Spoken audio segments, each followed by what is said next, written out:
p.m. Monday through Friday. From the Power Business Technology Toshiba Studios, Sactown Sports.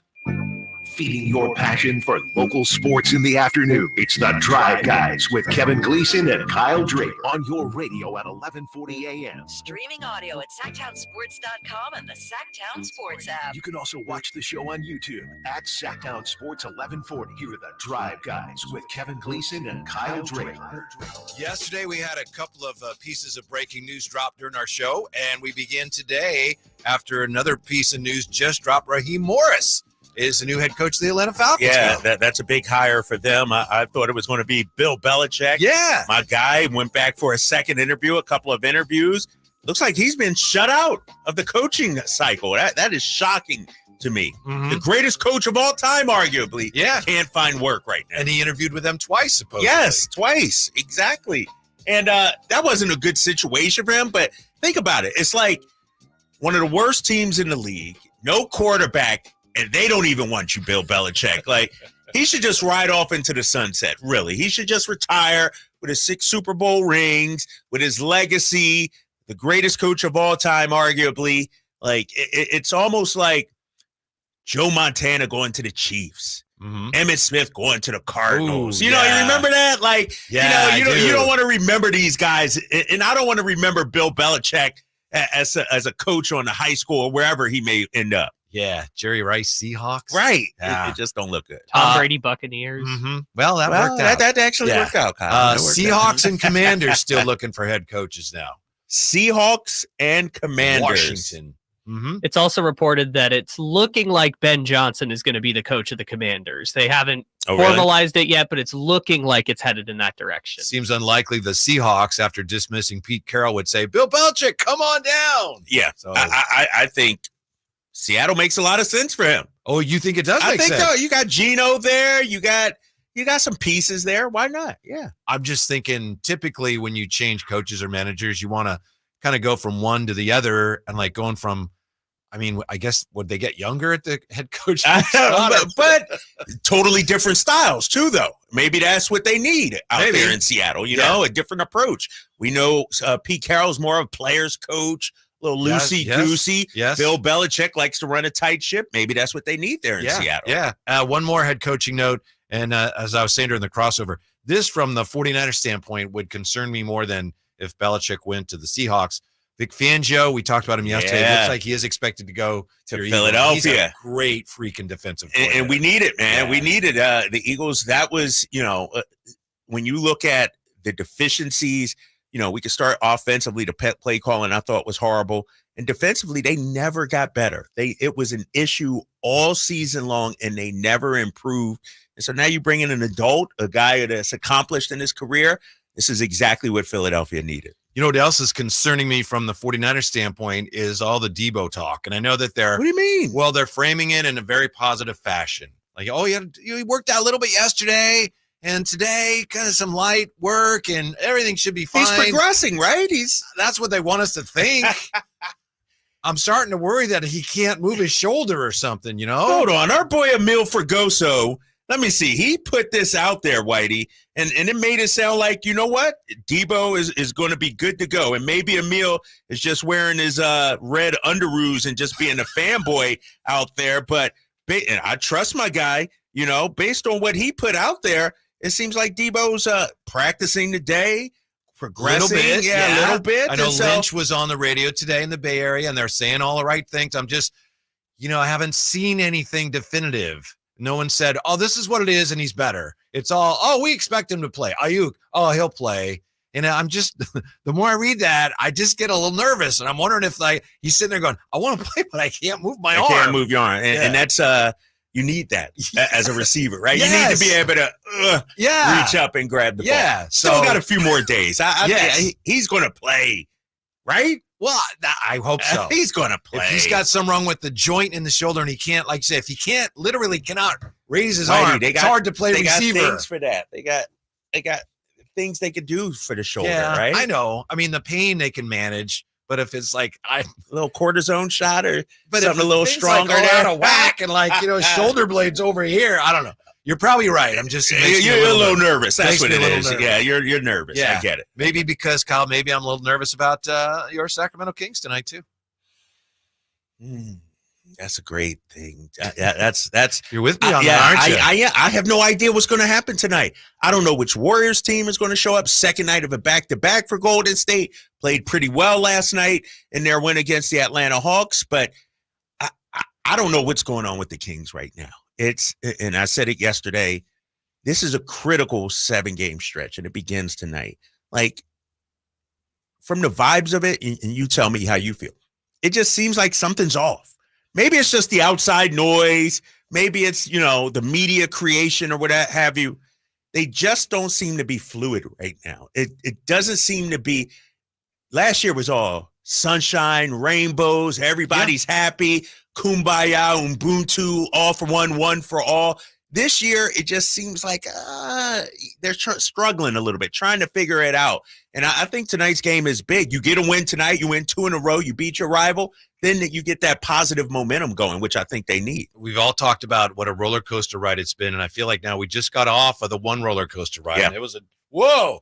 Now I feel like, okay, this next win is really going to be a thrill ride. And I feel like we're just getting all right. This thing starts off. Hang on, because it goes zoom, straight down, and then we'll go straight up. Right. I don't know. That's just how it feels to me. To the point you just made, our friend John Dickinson was on with Alan and Chris this afternoon. He covers the Warriors and he covers the Kings too. He's at Kings games. And he says, look, I'm not reporting this. I haven't heard anything. But he says it just feels like last year, like you said, everybody was all on the same page. Everybody had the common goal, break the drought. He says this year with the trade talks and things swirling around some players, it just doesn't seem like they have that same sense of being connected. Not that same energy, right? Yeah. Mike Brown, everybody bought into what he was selling, his coaching. Now you got people questioning him, talking about fans and everything like that. And it's definitely a different vibe right now, but I don't think it's anything that can't be cured by winning. That's why I think for psychologically, they need a 5 or 6 game winning streak, because right now, all the talk about the Sacramento Kings really has nothing to do with how they perform on the court. It's been talk about De'Aaron Fox with the media. Where was Harrison Barnes after dropping 32? Trade deadline. Who's going to be here? Who's not? Rotations. But what about the actual play on the court?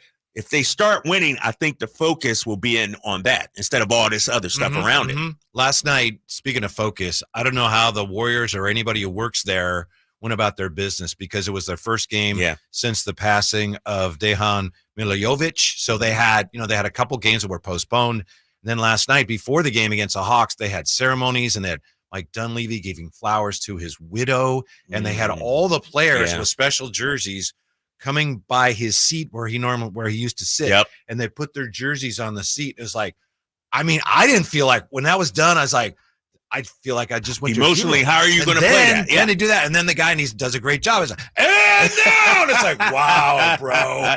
Right, you got tears in the building. Yes. People sad. And now you got to go out and play the game. And kudos to them. They handled their business. They did. They played inspired basketball. They look good out there. But you're right. It's how do you get up for a game like that? And then after that, you know how it is too, Whitey. Sometimes you have these kind of things. You get that initial jolt, but then reality creeps in. So you wake up today and then you remember, like, dang, we got a heavy heart. And so I don't know which Warriors team we're going to get out there tonight. One thing, they did play last night, but they were far enough ahead where they gave their primaries a lot of rest. Steve Kerr, by the way, did something cool. He did it. He spoke. It's very emotional. But rather than a moment of silence, he asked the fans to give a moment of ovation. Yeah. I like that. A celebration almost. I like that. That because you get a moment of silence, that brings it down again. And I agree. How Steve and I didn't get to see the ceremony or anything like that.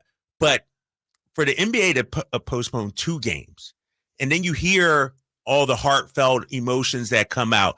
Even our guy, Bogdan Bogdanovic, who plays for the Atlanta Hawks, is Serbian. He was having a hard time. And you see how much, Coach meant to the players and to the fans and to the organization. And then to go out and play a basketball game, and now it's like business. You have to go back to business as usual. It's almost like you're missing a family member when a brother or sister leaves the house, you still got to continue on. You still got to live life, but you miss having that person there. Yeah, I think for some players, the ones that are fortunate enough to be able to do this, the playing the game, they get away from it a little bit. Yeah. We've seen this with some players, and then the game's over, and then it's like, oh yeah, you realize, on that drive home or something like that, you get that heavy heart again. Yeah, but this rivalry, was so strange this season.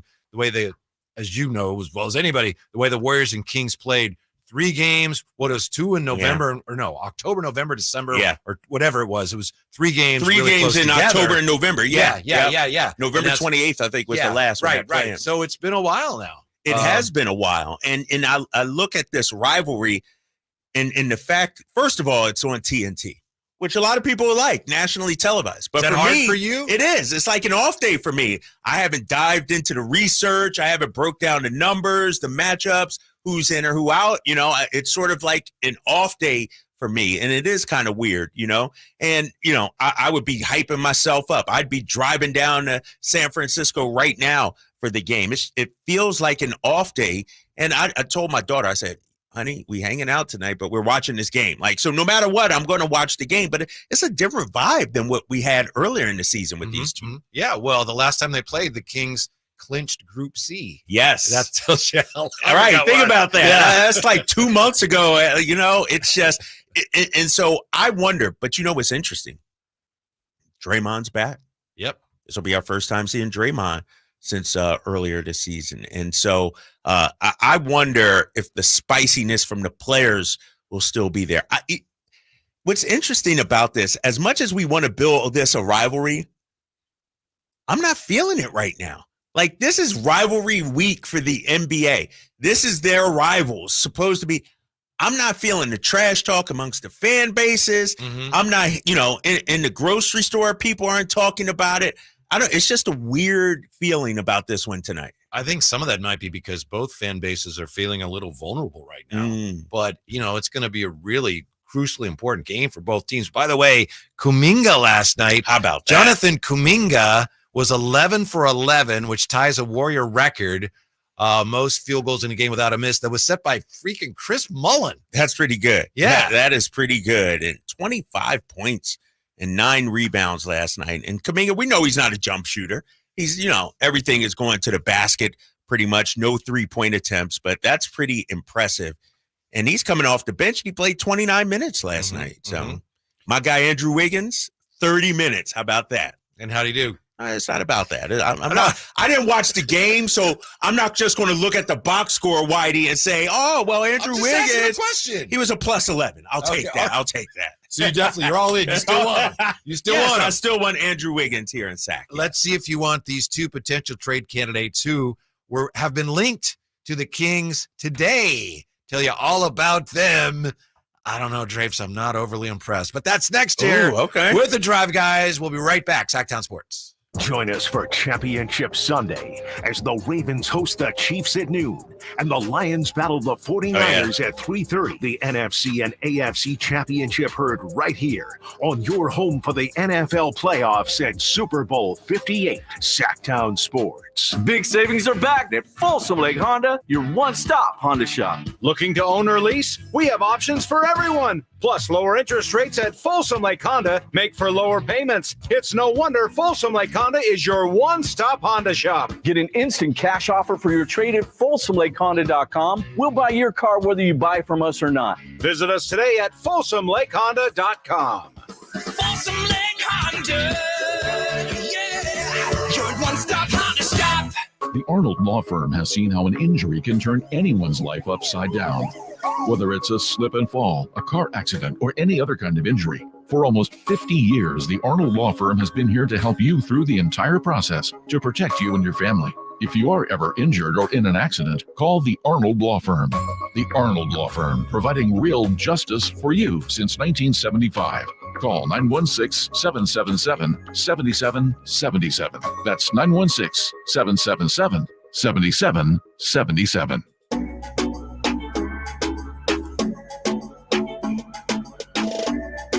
Your afternoon home for Kings talk and so much more.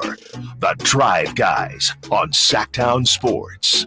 Looks like Kyle Draper, it's going to be, according to Emmy, thank you, Emmy, it's Brian Anderson and Grant Hill tonight with the call for TNT. No Drapes and Katie tonight. I know. The thing that I would think would be hard for you is just when they say something that maybe you feel like, no, that's not right, or these people don't know the team like I know the team, right? Yeah, Brian Anderson, he's pretty good. He's done Grant Hill's Grant Hills, he's done some games. He's not like Candace Parker. Did you see that Candace Parker hullabaloo about Jalen Brunson? Yeah. And she's like, yeah, he struggled in the second round when his numbers were actually better. Like 30 points. Right. It's like at least I would imagine Brian Anderson, he's done his homework. He knows the Kings. Yeah. He's done games with us before. He's very good. Yeah. We should try to get him on. Hadn't thought of that. Yeah, all right. Yeah.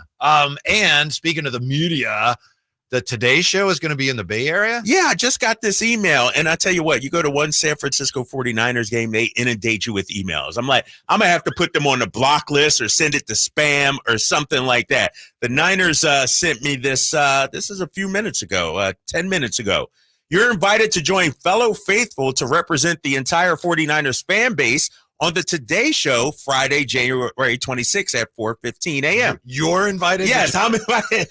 They obviously don't know the audience that they're. Read the room, Niners. Read the room, right? Yeah. Bring your Brock Purdy jersey. Hey, Kyle, I might forward this to you, man. Let you. But you're a Chiefs guy too. I forgot. You're a Chiefs guy.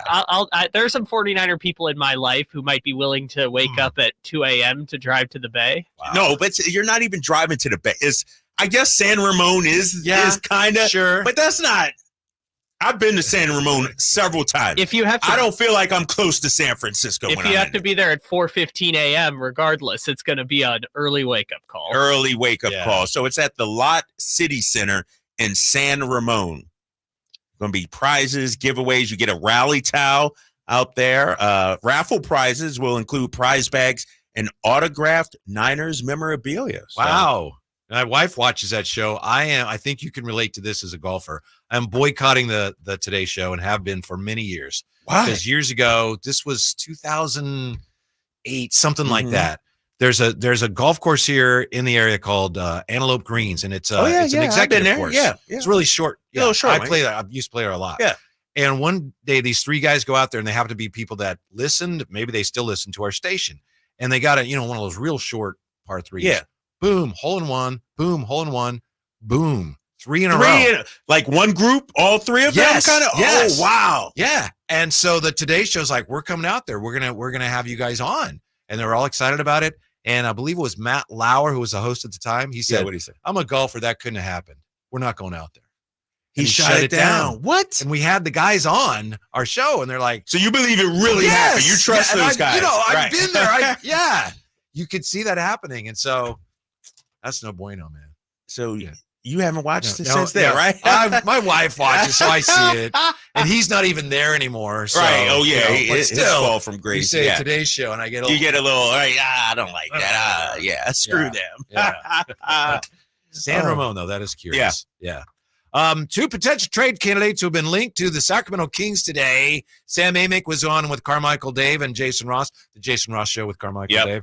And here's what Sam had to say about what he's been hearing. The names last night that were new a little bit for me in relation to the Kings were Royce O'Neal and Dorian Finney-Smith. I thought those were kind of interesting. Yeah. So, maybe not as sexy, so to speak, as a Kuzma who's going to bring you scoring and the offensive side of the ball. But this is a bad defensive team that's trying to get better. Those guys could help. So, Sam Amick today on our station, and he was at the Warrior game last night. He's just sharing intel. Those are the names he's been hearing. What do you think? Do I really got to get into this? Like, you get into it as much as you want. And I love Sam. But man, so let me tell you a quick story. When I worked in Boston, I know sometimes fans, listeners get tired of me talking about this, but their owner, Wick Grosbeck, used to say, "Oh, we're promising fireworks. We're going to have fireworks." And then it'd be a small move. It'd be like a sparkler. That's what this sounds like. I want some fireworks. Yeah. 2 nice players, 2 solid players that can help you. Yes.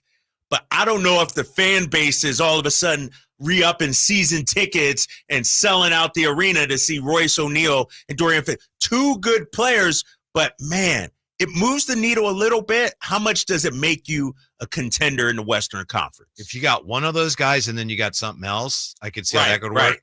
Dorian Finney-Smith, we've been hearing for a while because he's a good defender. Royce O'Neal is a pretty solid small forward. Even he's only like 6'4", right? Yeah, 6'4", listed as 6'4". He's a good rebounder. Yep, solid. So yeah, if those were these are the moves, that would be very underwhelming. Well. Here's the thing about those moves. They're both 30 too. Yeah, and Dorian Finney-Smith, 6'7", 3-and-D guy. Are they starters on your team? Maybe one of them would be. If maybe Barnes Dorian. Maybe. And is that on his way out? Is that I don't, or is that a lateral move? Maybe it improves your defense a little bit. I don't know. And Dorian Finney-Smith, 38% 3-point shooter this year. Solid player, very good player. But I think we from a fan base, from me, playing a role of fan, I want him to aim higher. And Kyle Kuzma is not necessarily the name I want.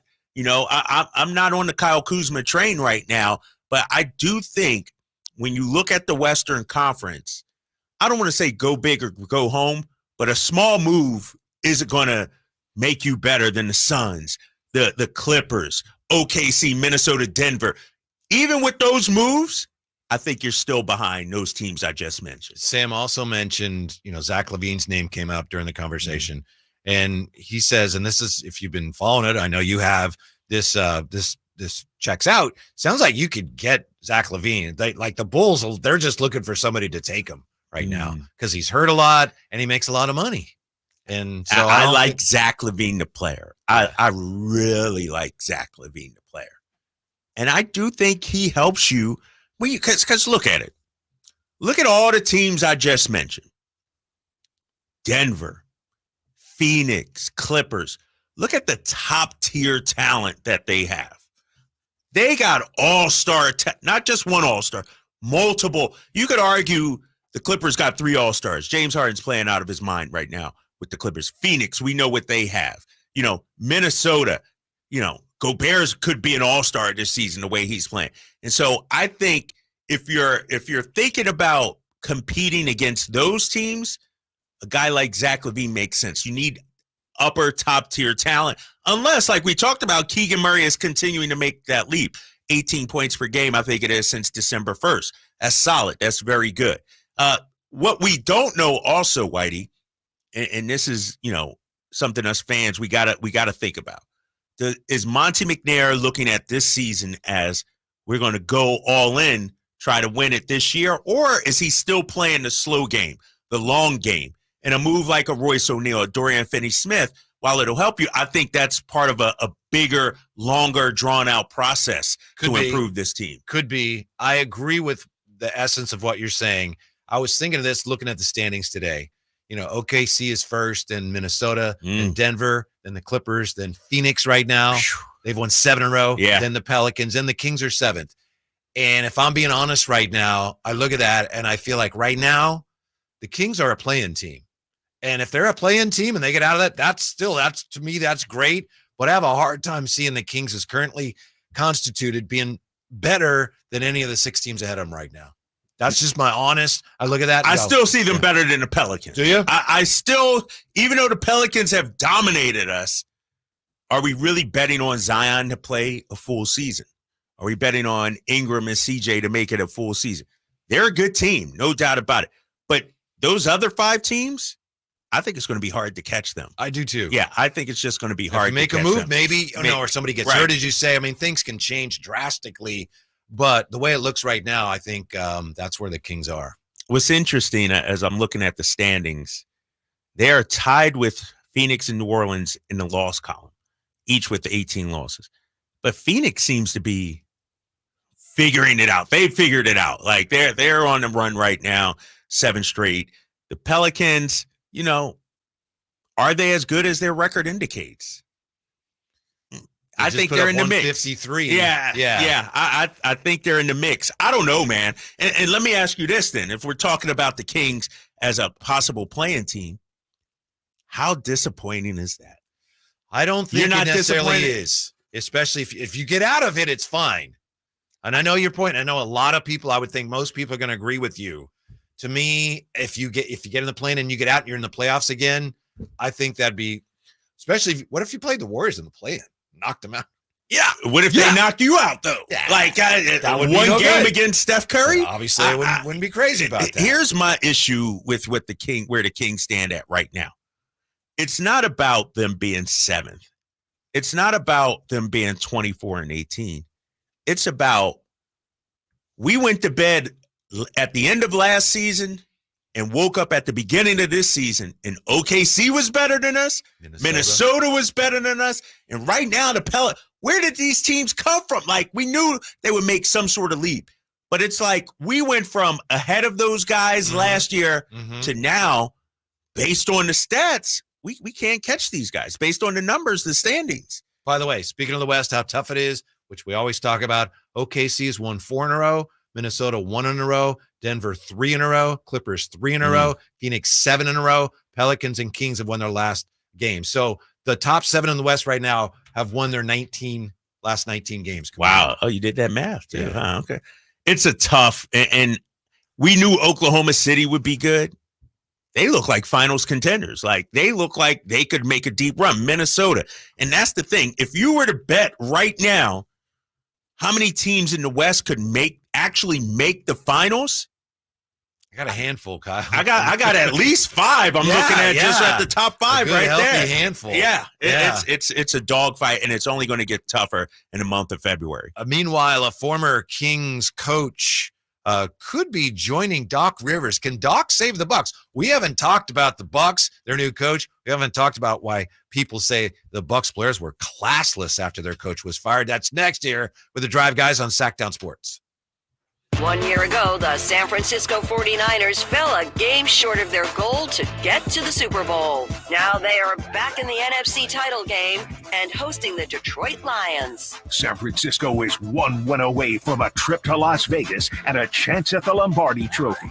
Don't miss a moment. Catch every play of the NFC Championship game. Sunday at 3:30 here on your home of the San Francisco 49ers. Sactown Sports. God, I'm so stressed. It's a brand new year and our business is busier than ever. Ooma. What is that? Meditation? I'm recommending the Ooma cloud phone system with auto attendant and more than 35 features. Ooma? Yep. Switching to Ooma is a cinch. Starts at $19.95 per month per user, plus taxes and fees. Ooma. Now you're feeling it. Visit Ooma.com. That's OOMA.com to learn more. Ooma. Smart communications for the smarter business. I tried to quit smoking cigarettes probably hundreds of times over the years. 2 or 3 days into quitting again, I go get into a vehicle and guess what? There's a pack of cigarettes in there. I mean, I've got the unlit cigarette in my hand. And I said to myself, why do I even try to quit if I'm going to cave so easily every time? Something clicked in my head that told me I can do this. Every attempt is part of your story to quit for good. Visit Kick It California today at kickitca.org. Get a great deal on your new Silverado at the Maida Chevy Silverado Superstore. Great selection, great factory financing and incentive, and great Maida Chevy savings on every new Silverado in stock. Online at MaidaChevy.com. Together, let's drive. Kevin Lewis of National Garage Door. Whether you need to repair a broken spring, install a new opener, or buy a quality Rainer door, National Garage Door is here for you. Call us today to see how we can transform your house with a new garage door. 638-4554 National Garage Door. It's Carmichael Day with a Fire Wings announcement. The Floor and Road location now serves pizza, and oh my goodness, it's so good. Don't forget the Wings Day Wednesday lineup, 88-cent wings every Wednesday. You got 21 delicious flavors to choose from and the perfect fast casual eating establishment for the entire family. Save time and order online. Go to firewings.com or download the app, find a location near you, order online, and earn rewards. Fire Wings, just wing it. Grab the keys to a new Toyota. Start your year off right with a great lease deal on a new Toyota. Shop a wide selection of cars, trucks, and SUVs from the most reliable brand on the road. Right now, get $1,000 bonus cash when you lease a 2024 Camry. Or when you finance with Toyota, get $1,000 bonus cash on the all-new Grand Highlander gas models. Or $1,500 bonus cash on select 4Runners. Toyota. Let's go places. Offer available through TFS to buyers with premium rated credit. Excludes hybrids and 13124. Have you ever envisioned having $500,000 in advertising to conquer the remodel market, but felt overwhelmed at the thought of going it alone? Now you don't have to. Join Subcontractors United and share your advertising with 2 other contractors in your trade. Get $500,000 in advertising for only $1,042 a month. We are so sure this will work that we're giving away free advertising until June 2024 to qualified contractors. Visit subcontractorsunited.com today. At Ashton & Price, we get injury victims to yes. Experience, yes. Ashton & Price has been around for over 25 years. No more insurance companies? Yes. Our clients focus on getting better, and we handle all the rest. Results? Yes. We've collected over $100 million for injury victims. No fee until we win? Yes. Our clients pay nothing until we win. Ashton & Price, the best at getting to yes. Remember, for the best advice, don't think twice. Call Ashton & Price. The world has changed a lot these last few years. You can do pretty much anything from your home, including order your new Honda from Northern California's #1 Honda dealer, Stockton Honda. Check out our great selection at StocktonHonda.com or come in today and get pre-approved all in the blink of an eye. Stockton Honda makes buying a car simple and stress-free. Anytime, anywhere, it's all here. Stockton.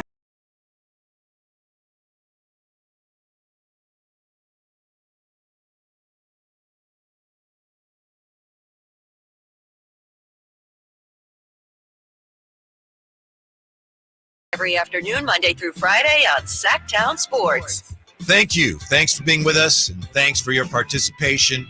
And thank you, Kyle Draper, for the video you sent me of Debo working out today from your employer, right? NBC Sports Bay Area. Yeah. He looked pretty good. I feel a little better about things now. Yeah, exactly. You saw that video. He made a couple catches. Didn't really have to lift his arm much, but that's okay. Hey, it's all right. You don't need him to go way up high, just here and there. He'll be all right. Yeah. You know how great of a quarterback Brock Purdy is too. So he won't have any missed throws or anything Debo will have to stretch. It'll always be in stride. Right come there Sunday. in the basket, right there in the baby. pocket. Yep. So no, he should be great, man. Plus, he'll be going one-on-one against an undrafted rookie corner that the Lions are putting as their number 2. This thing's all over. A minute ago, we were talking about the Minnesota Timberwolves. Reminds me of something I saw today at ESPN. Maybe you've seen this. Of all the cities in the United States that have all 4 teams have baseball, football, basketball, hockey, Minnesota now, they've gone the longest without a championship. Yeah. And it's kind of, Detroit hadn't won a championship with this team, but it's, Vikings are sitting there. They got knocked out in Detroit. They're going crazy, but they're so negative there in Minnesota. This article that maybe you've seen on ESPN.com, some of the people there are looking at the Minnesota Timberwolves like we just were, and they're saying, yeah, they're number 1, but remember when the Sonics were number 1 and the Nuggets knocked them out? That could probably happen. Wow, they're thinking of 1 versus 8, huh? Yeah. Wow. They're already worried about that. That's not normally a negative town. That's surprising, but I guess sports-wise, they just so many years of not winning and heartbreak. Yeah, you're right about that. Now I know who I want the Kings to play in the first round. Right, exactly. Yeah, that might be that matchup. The Twins went through some unbelievable postseason streak without winning a series and losing games. So anyway, the reality right now, it appears to me, Drapes doesn't quite want to go there, I don't think. I think right now the Kings look like a play-in team, but I'm not. That doesn't upset me. And there's still room and time for them to turn around and get out of that. A lot of things can happen. But to me, you get in the playoffs, however you get there, I'm good with it. Not disappointed at all. Not if they get out of it. If you don't get out of the play-in, then you've missed. Then you're going backwards. Then you're going backwards. Then you're going backwards. And so let's say you make the plan. You're a 7-8 seed then. You get through it. I mean, you get through it. OKC, Minnesota, first round. I dominated both those teams, haven't I? Well, they have. They've beaten both those teams. So ultimately, the regular season doesn't matter then. It's what you do in the play-in playoffs will dictate whether or not it's a successful year or not. Well, what's your answer to your own question? Are you saying that you would feel very uncomfortable about playing one of those teams in the first round? It'd be tough. Yeah. It'd be tough. I think we could beat that. I'd rather play one of those teams than the next two, Denver and the Clippers, But ultimately for me, with this Kings team, I would be disappointed if they're in the play-in. But to your point, if they advance through the play-in and actually won a round, then I'm good. I've always maintained you got to win a round and not just playing. I mean, you got to advance to the second round. And long as you still have that opportunity, but regular season, I would be disappointed a little bit, but you have a chance to redeem yourself, atone for the regular season, like the Miami Heat. Think about it last year. They had an awful season. I think 43 wins, something like that. But they made it to the finals. If you ask their fan base, it was a dismal season, but then they flipped it on in the playoffs, and then they went on a wild ride. If you ask Sacramento Kings fans, 7-8 seed, not as exciting as last year, but if you advance in the playoffs, we'll take that. And that's where I'm at. It wouldn't be the magic that we had last year, but if you can capture that in the playoffs, I'm all for that. It seems like around the NBA, there's a lot of people and teams that are unhappy that you might think shouldn't be. For example, the Bucks, second in the East, firing their coach. We haven't talked about that. What do you make of that? Doc Rivers in Milwaukee, Adrian Griffin. Go on. My guy, Doc Rivers. As great as the Bucks were playing in terms of their record, 31 and 13, I think it was clear they weren't on the level of the Celtics or maybe even the Sixers. And Adrian Griffin, first-year head coach, I didn't think he knew how to use Dame Lillard. Look at Dame Lillard's usage numbers. Look at his efficiency this year. Look at Damian Lillard's body language this season. To me, it looked off. It looked kind of whack. And we saw Giannis drawing up some plays last week. Bobby Portis has been spouting off, about the frustrations in the locker room. And that roster is not getting younger. When you look at their two stars, especially Dame Lillard, 35, I think, or something, 33, they are in a win-now mode. That's why the Adrian Griffin hire never made sense to me. With you 100%. It never made sense because, and it's sort of like almost Boston with Ime Udoka or Boston with Joe Mazzulla.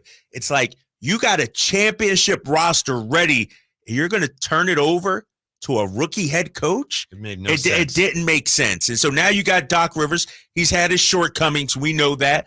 But this could be a perfect situation for him. Now, I don't know if you saw this. I just got this morning, but their first game after they fired Adrian Griffin, the Bucks did a little dance on the floor. And Stephen A was saying, he said that was a terrible, terrible look. What'd you make of that? It's very odd. I just don't know why you would do something like that. But somebody, and I need to do the research on this, and maybe people listening on the YouTube chat or can text in, that somebody was saying they've done this multiple times this season. Oh, okay. You know what I mean? Like, and so I need to go back and look. Let's consider the it wasn't like, oh, he's gone, now let's dance.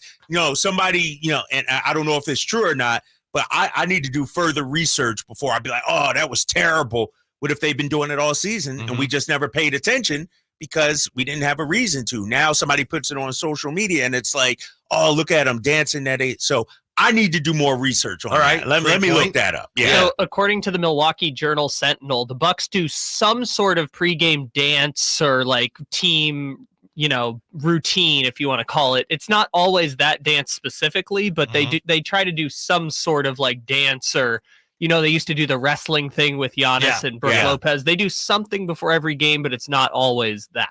Yeah, I know a lot of people want to look at Giannis like, oh, you fired the coach. And the thing is, you're 100% right, in my opinion, Kyle. That for them to hire a rookie head coach made no sense. They were asking for trouble to begin with. Yes, they were. And I will say this. If Giannis did fire the coach, so what? He's the star player. He's the franchise. He's the guy that prints the money, sells the tickets. People are coming to see Giannis. And if Giannis is unhappy, we know how the NBA is. Stars have control. You remember this? Magic Johnson with Paul Westhead. Was it Westhead or Westfall? Yeah, it was Westhead. Westhead, yeah, Paul Westhead. Didn't like him as coach. Went to the media and said, you know what? I might need to be traded. I might need to. Jerry Buss acquiesced to Magic Johnson. Same thing here. If the players are unhappy, especially, and it sucks if you're Adrian Griffin. I get it, but you haven't accomplished anything. Like, if you put them in the room, we're going to choose Adrian Griffin or Giannis. Who you taking if you're ownership? Also, they had Terry Stotts there to help him through, I've been a head coach, and he was threatened by that. And Terry Stotts ended up leaving ran During Stotts camp. out, Yeah, right? yeah. Not even. And Terry Stotts, the Dame whisperer at that. Who knows Dame better as a coach than Terry Stotts? Coached him several years in Portland. And so right from the jump, it got off to a bad start there in Milwaukee. And I don't know if Adrian Griffin is a good coach or not, but I didn't think that was the right fit for him. I think Doc Rivers is a better coach than a lot of people give him credit for. Yes. I think they're better off with him, but I also think the one thing Doc can't do, he can't bring Drew Holiday back. Right. He can't get out there and play People don't defense. realize how much they miss him. That was Drew Holiday, and I talked to people within the Celtics organization. He's the heart and soul of that team. Like, his impact goes deeper than just what we see on the floor. The professionalism behind the scenes, the leadership behind the scenes, the work in the community. Like, Drew Holiday is that guy. And now for them to lose him, trade him, and he goes to their rival, it's like, sure, you made yourself worse defensively, but then you made your biggest rival better. Yeah. It's a move that has clearly backfired. I'm still not out on the Bucks, though. I'm still not going to put dirt on their grave or anything. I still think, on any given night, they could have the two best players, or at least two of the three best players on the floor, and they'll still be, a very heavy favorite contenders, in my opinion. But they totally botched this, from the coaching hire to the trade, the way it went down. They've messed this up. By the way, former Kings head coach Dave Yeager is a very good chance he'll end up joining Doc on his staff in Milwaukee. And he was with him in Philadelphia as well. And so that's the one thing about Doc, I will say. Like, when you look at his assistant coaches, they're accomplished guys. They are veterans that have been in the league, that know the players extremely well. And Dave Yeager, we loved him around here, right? Like, people love Dave Yeager around here. And so, no, this is a big move. And I need to look at the Bucks coaching staff under Adrian Griffin, because, like I said, under Doc, you got some veterans, you got guys that know the league, been around the league. I don't know what the coaching staff was like under Adrian Griffin. You know what else doesn't really make sense is that ABC got rid of Van Gundy and brought in Doc to replace him, even though there was this chance that Doc was going to end up leaving to become a head coach. Now, I don't know who's going to fill in, who's going to who's going to bump up that? It's a trickle down effect, right? It's and a lot of people, I don't know the backstory, Whitey, but Doc was brought on as a consultant, and then midway through the season takes the man's job. Like, that's it happens. A dog eat dog world, I guess. Yeah. All right, so good luck to the Bucks, but hey, Kings got their own problems. And coming up next, it's going to cost you a little bit to get into Levi Stadium this Sunday, but Debo's looking good. That's the good news. More good news when we come right back here. Drive Guys on Sactown Sports. The NFC Championship game featuring the Detroit Lions and the San Francisco 49ers. Sunday at 3:30 on Sactown Sports and the Sactown Sports app. The 49ers Report, brought to you by EB Stone. EB Stone, for the life of your garden. The red and gold are breathing a sigh of relief at the moment, narrowly escaping Green Bay 24-21 in the NFC Divisional Round. Quarterback Brock Purdy struggled for much of the contest, but delivered the come-from-behind drive to propel the 49ers to victory. San Francisco was more so concerned about the health wide receiver Deebo Samuel, dealing with a shoulder injury heading into championship weekend. The 49ers will need every man possible with the trip to the big game on the line, needing to get past Detroit first. Welcome the new year with EB Stone, your go-to for indoor gardening success. In 2024, enrich your indoor oasis with EB Stone's Indoor Potting Mix, our best premium blend crafted for vibrant growth. Explore our comprehensive range from soil amendments to fertilizers and find everything your indoor garden craves. Nurture new beginnings, cultivate lush landscapes, and witness your dreams unfold. Cheers to a green and thriving new year with EB Stone, the heartbeat of your indoor garden success. Find a location near you for our products and tips at ebstone.org. We're from Washington. We love Febrez's new scent. Refresh and energize. So much we made a song about it. I can't escape this feeling inside. Refresh and energize. It's a mood, it's a vibe. Breathing for the first time. So free, so alive. Breathe happy for free. Smells like paradise. Breathe happy for free. La, la, la, la, la. Get the appliances you need right away at Lowe's. Explore the largest assortment of brands you trust, like Whirlpool, Samsung, and LG, in-store or online at the best values. Plus, take advantage of our everyday financing offers on top items, from refrigerators to laundry pairs. And there's more. Get your new appliances delivered or installed quickly at your convenience. Because Lowe's knows appliances. Lowe's knows home improvement. Subject to credit approval. The 2024 Honda Civic LX sedan from Elk Grove Honda offers all the safety, reliability, performance, and great gas mileage you've come to expect from Honda for all these years. With anti-lock brakes, tire pressure monitoring system, backup camera, and Honda safety sensing package including collision mitigation braking system, you can see why a sporty, redesigned Civic from Elk Grove Honda gives you a lot for your money. We're Elk Grove Honda in the Elk Grove Auto Mall, Highway 99 at Elk Grove Boulevard. I gotta get an Elk Grove Honda. Capital Casino has been serving the greater Sacramento area in the same convenient downtown location for over 20 years, with plenty of close-by, well-lit parking monitored by security staff and offering the most variety of table games in the region in a safe and friendly environment.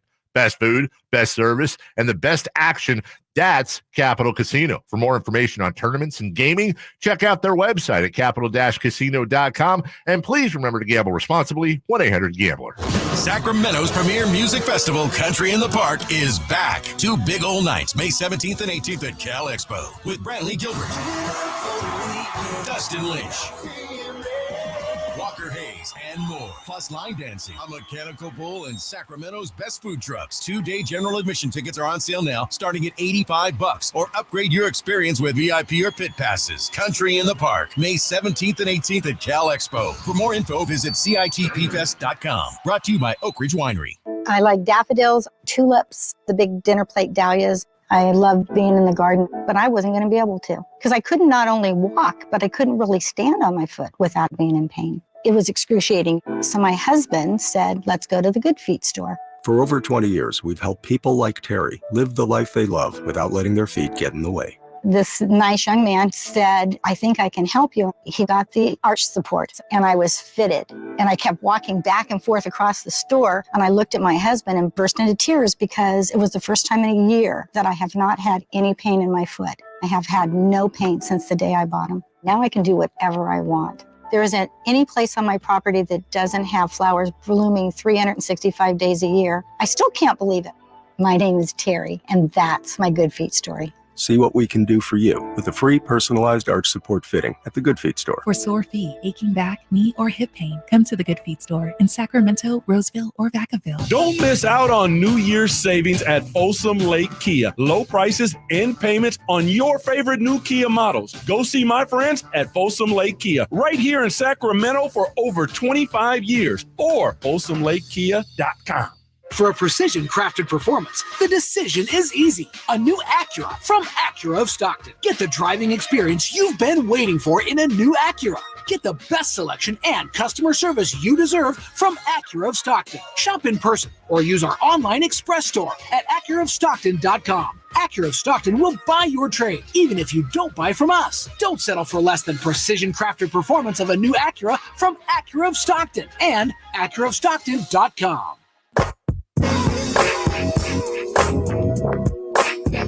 Live and local, it's The Drive Guys.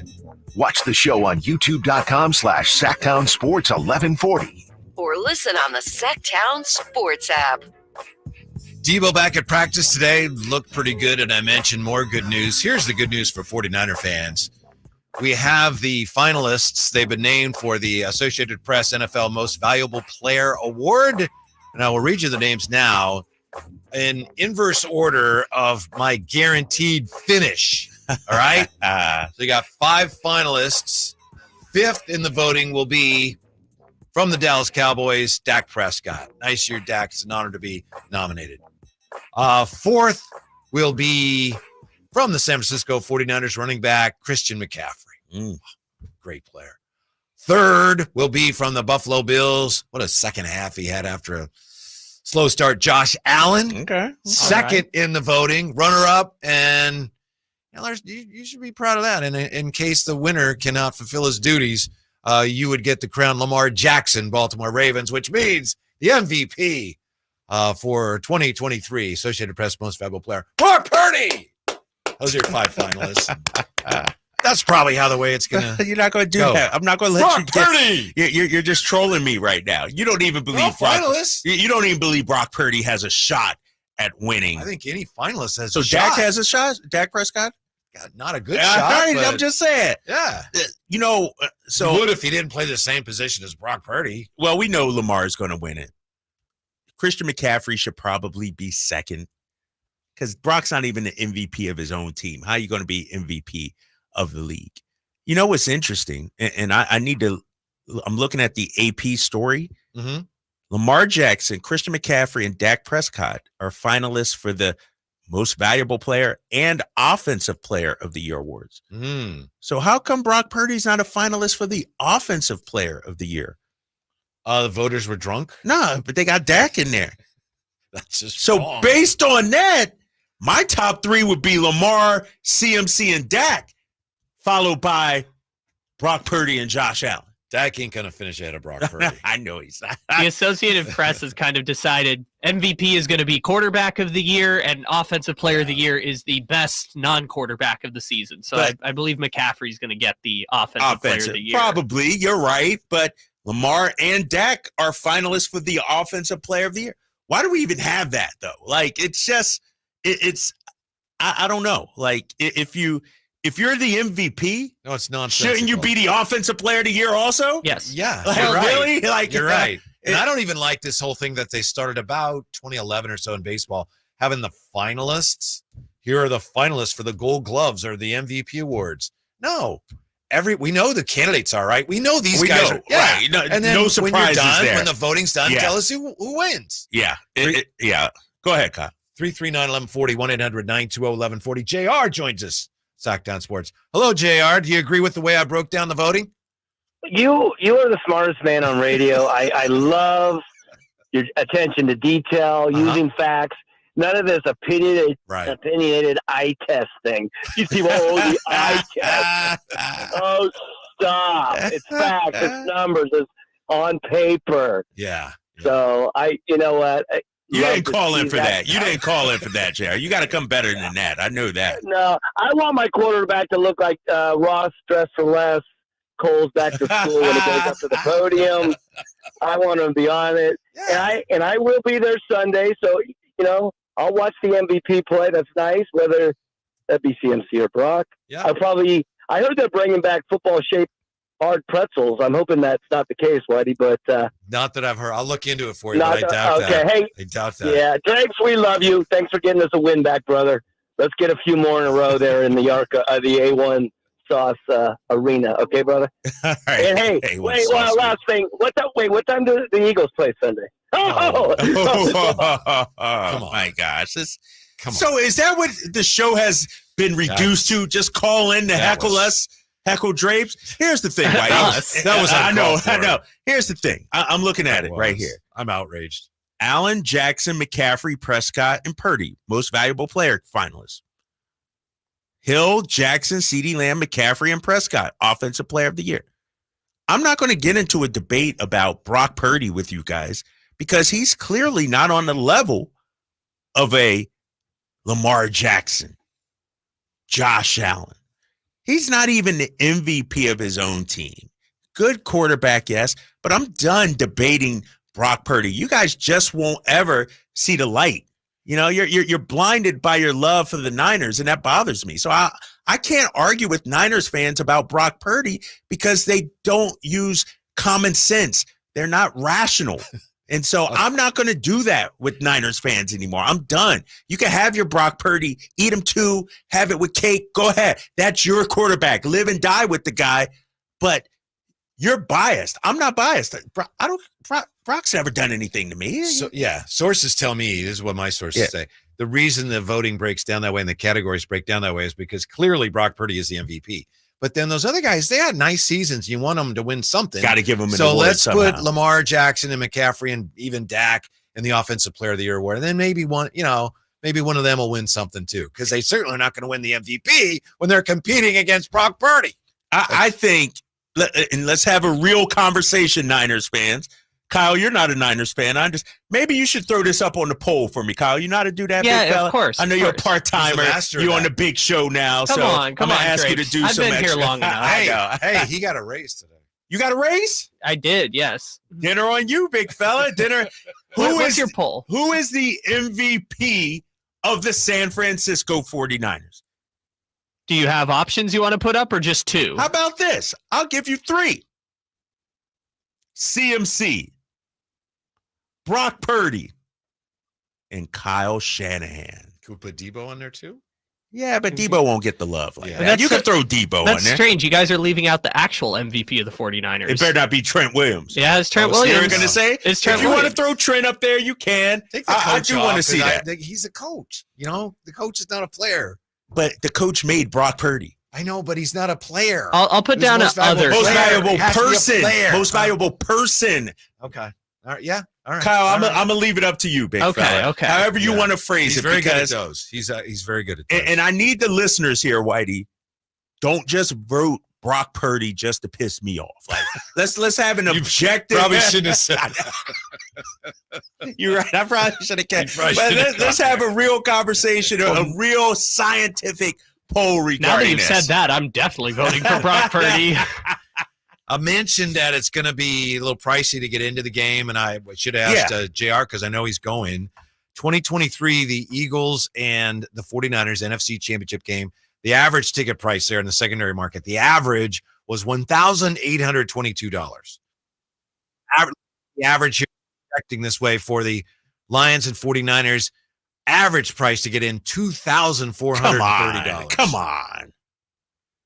Who was the matchup before you said? The Eagles and the 49ers in Philly. That was $1,822. Well, everything's overpriced in San Francisco, so I mean that's part of it right there. I mean, Maybe so. You know, that's I can't everything's even argue overpriced. that. Like, you know, that's part of it. But I don't think this matchup is more attractive than last year's matchup. Yeah, I don't know. Hey. The Ravens and Chiefs looks like the average is trending to be about $2,199. That's just and that's the average. So how much? 2,000? $2,199. So for one ticket?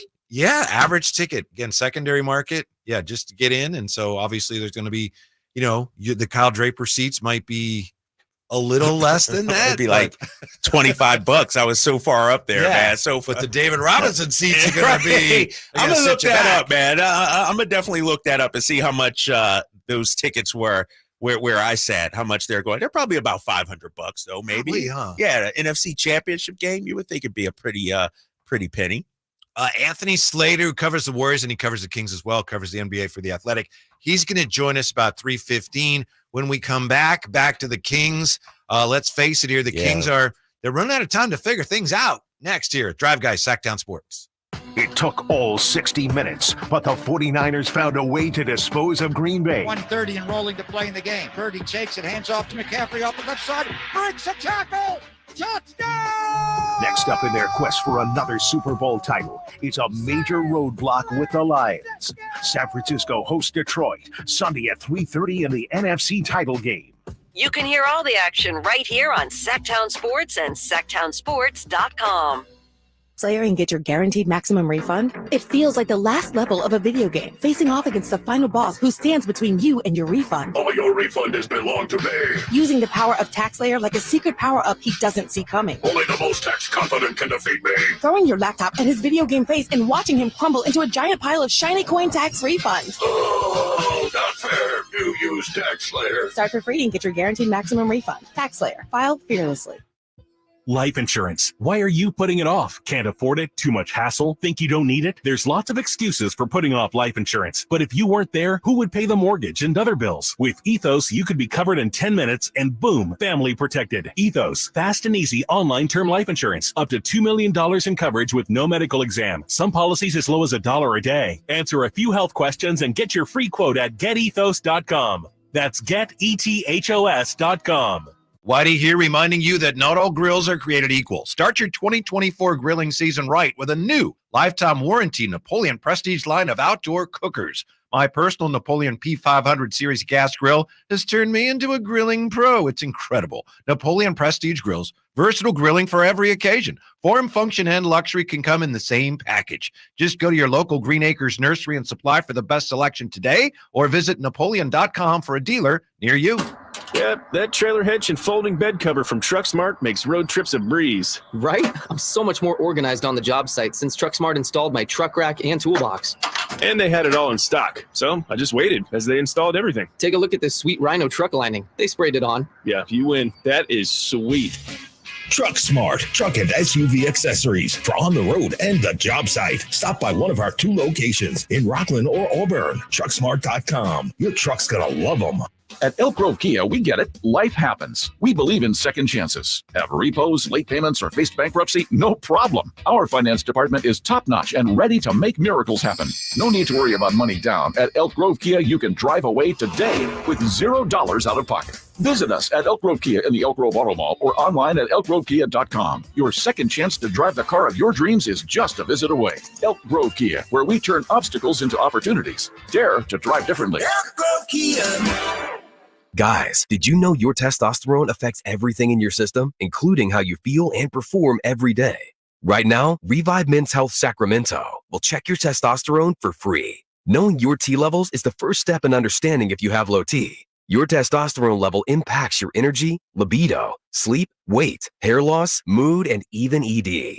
Maintaining an appropriate T level can change your whole life. Most men start to see changes in their hormone levels in their 30s. Experience and results matter. So what are you waiting for? Get your T levels checked today by local, experienced, and trusted men's health experts. They've helped thousands of men since 2011. They're so confident they can help you, they even guarantee it.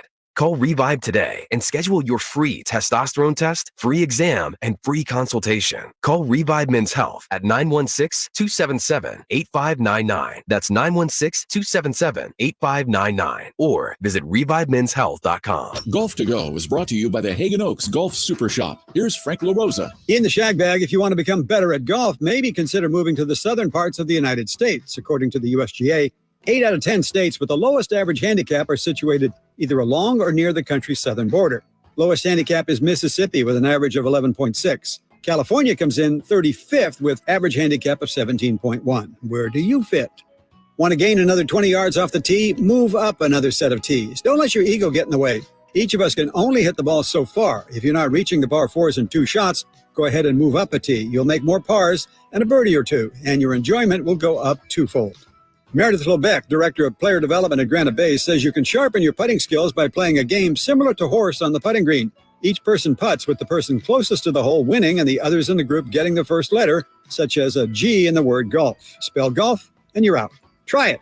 That's your Golf to Go. I'm Frank LaRosa. The world has changed a lot these last few years. You can do pretty much anything from your home, including order your new Honda from Northern California's #1 Honda dealer, Stockton Honda. Check out our great selection at StocktonHonda.com or come in today and get pre-approved all in the blink of an eye. Stockton Honda makes buying a car simple and stress-free. Anytime, anywhere, it's all here. StocktonHonda.com. KHTKAM Sacramento, KYMX HD2 Sacramento. From the Power Business Technology Toshiba Studios, your flagship station for the Beam Team. Should we light the beam? Light the beam, baby. Sactown Sports. Time to get your tickets for the Sacramento Sports Hall of Fame celebration February 4th at Thunder Valley. Inductees include Matt Barnes. Go to Ticketmaster.com. The Drive Guys powering your afternoons Monday through Friday on Sactown Sports. Woo! Kings and the Warriors tonight. Coming up 3:15, Anthony Slater from The Athletic will join us. Before we get back to the Kings, we've been talking about NFL postseason awards, and Kyle Draper has a poll for you to vote on about. It's so obvious. That's why I roll my eyes. Who's the MVP of the 49ers? So you, whoever you think there, look at the names, and I think there's a space for you to put in your own. Yeah, own comment. Yep. So vote on who you think is the MVP of the 49ers, Brock Purdy. Do we know how it's going yet? How the early voting is going? And you voted, right, Kyle? Yeah, I voted. Yeah. Several times. Right now, no, only once. Christian McCaffrey, my guy, is in the lead at 54%. Brock Purdy, 31%, 15% other. All right. So Fair still enough. very early, though. Very early in the process. One other category here I just briefly want to touch on, then we'll go to the phones, then back to the Kings. AP, Associated Press, Coach of the Year. Dan Campbell, John Harbaugh, D'Amico Ryans, Kevin Stefanski, Kyle Shanahan. Kyle Shanahan has no chance to win that, does he? I don't think so. I think he's done a fantastic job. He's been great. But when you look at, what Stefanski did and, with Cleveland and what they did, four quarterbacks, four different starting quarterbacks. D'Amico Ryans, a rookie QB, rookie coach, what they did. Dan Campbell, maybe not so much because we saw them trending that way at the end of last season. But I think it's between Stefanski and D'Amico Ryans. The coach of the year in any sport pretty much is really just the coach or manager of the team that surprised everybody the most. Yeah, exactly. The team that people think overachieved. So we just didn't see been the coming. coach. But it's so dumb that they do it this way. It's just, we thought your team was going to be terrible. Therefore, you get the award. I remember one year where it should have been Andy Reid. The finalists were like Matt Nagy, Anthony Lynn, and someone else who got fired like a year later. And it was like, why are these mediocre coaches getting the award because they overachieved? So it's annoying how they do Coach of the Year. 339-1140, 1-800-920-1140. Curtis joins us on Sactown Sports. Hello, Curtis. How are you? Hey, how you doing today? Good. What's up, Curtis? Just wanted to reiterate some of the things you were talking about on the prices of the tickets. Yeah. I went to the Packer game Saturday, and we had previously bought 3 tickets for $800, and they weren't lower level, but they were good seats. Mm-hmm. And then because of the rain, we bought a 4th ticket because we wanted to add another family member, and the tickets had declined so much in price. We only paid $300 for the 4th ticket just because of the rain and the conditions. So how close to game time did you buy it? We bought it the day before. Okay. So we bought a 4th ticket the day before, but we kind of ate it on the first 3 tickets, and then but the experience. I mean, the first 3 quarters was really abysmal, right? And then the fourth quarter is where that was the payback. We really enjoyed that. Food is expensive there. I bought 2 beers during the whole game. I spent $42 on 2 beers. Parking's $80. But other than that, it was the best experience I've ever had in my life. It was really, it really was the most fun I've ever had at a sporting event. Good. Thank you. All right, I'm on Ticketmaster right now. The cheapest ticket, $455 right now, and that's a resale ticket. Cheapest ticket, $455. Curtis can sit there and, like he said, he can, pull his hair out because he paid more than maybe he had to, but he had a good time. So, what, right. In his opinion, it was worth it. He had a time. Exactly. Mine, I got mine for free. It was awful. It wasn't worth it. It was not worth the gas trouble to get down there. Man. Now, what we got? We got the Kings and we Let's got the talk Warriors about tonight. that. Kyle, the Kings are running out of time to figure things out. Would you agree? Here it is, another crucial point of the season. Yeah. You got this stretch of games here, mostly on the road until the All-Star break hits. And, a lot of talk of, who's in the rotation and who's going to be starting. And at this point, whatever hasn't been figured out yet, they have to figure it out now because it's time to make a run. It really is. And see, and we're not talking about making them run to get into the play-in or we firmly believe there'll be a play-in team. But if you're talking about a playoff, a top 6 team, now is the time. When you look at it, and I'm looking at some notes I usually get for the game, the Warriors, for instance, have the 2nd easiest strength of schedule remaining of any Western Conference team. The Kings have the 5th toughest schedule. I'm not surprised. in the It NBA. seems like every other game they play Denver. Right. Denver it's again. like the Kings schedule, the 5th toughest schedule overall in the entire NBA. Mm-hmm. And we went through it yesterday, just the February schedule for Sacramento and just how brutal it is.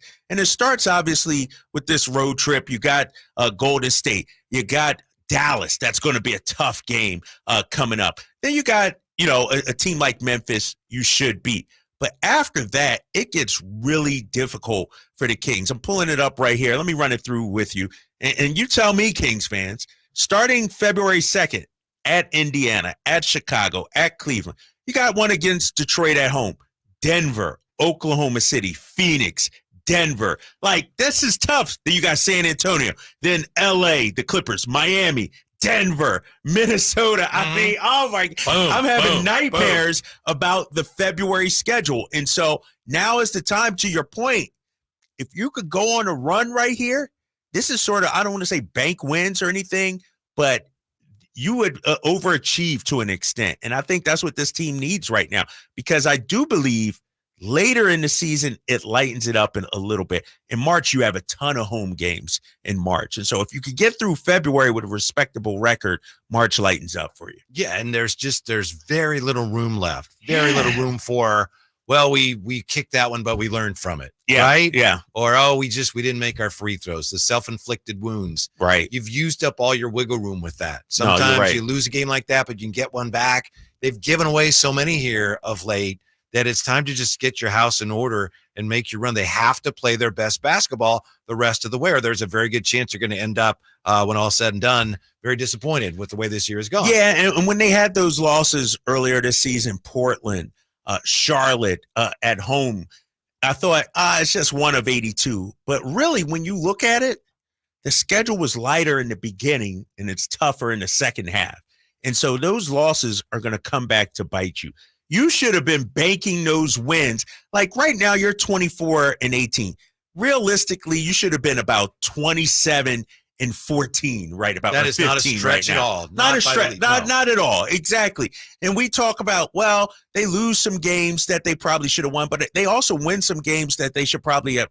Not really. There haven't been a whole lot of, oh man, I'm shocked they won that, because I said it earlier at this beginning of the season. Sacramento is good enough to play with pretty much anybody out there. So if they beat Denver, that's not a shocker to me. If they beat Minnesota, that's not a shocker. If they beat OKC, it's not a shocker, And so the wins that they have, they deserve to win those games. They should have won those games. But the losses, they got 3 or 4 bad losses. At least beat the Pelicans once, right? Mm-hmm. Please. Like, beat the Pelicans once. Yeah. Shoot, you go 2-2 against the Pelicans, Whitey. You're 26-16, an entirely different feel this season right now. One of the really encouraging signs about the last game was it appeared that maybe some of it was matchups specific, but it looked like, whoa, Mike Brown's got a rotation going forward. And then Sasha gets hurt, which obviously you can't control, but it's just very unfortunate. Then the other thing is it's hard to get everything in order, get a sense of your rotation going forward when you've got these potential trades, swirling around over your head. So it's a very challenging time. It is a challenging time. And, I've been around. This is my 4th season. There's always trade rumors, but nothing like this. I think when you're a bad team, you expect trades or you want trades.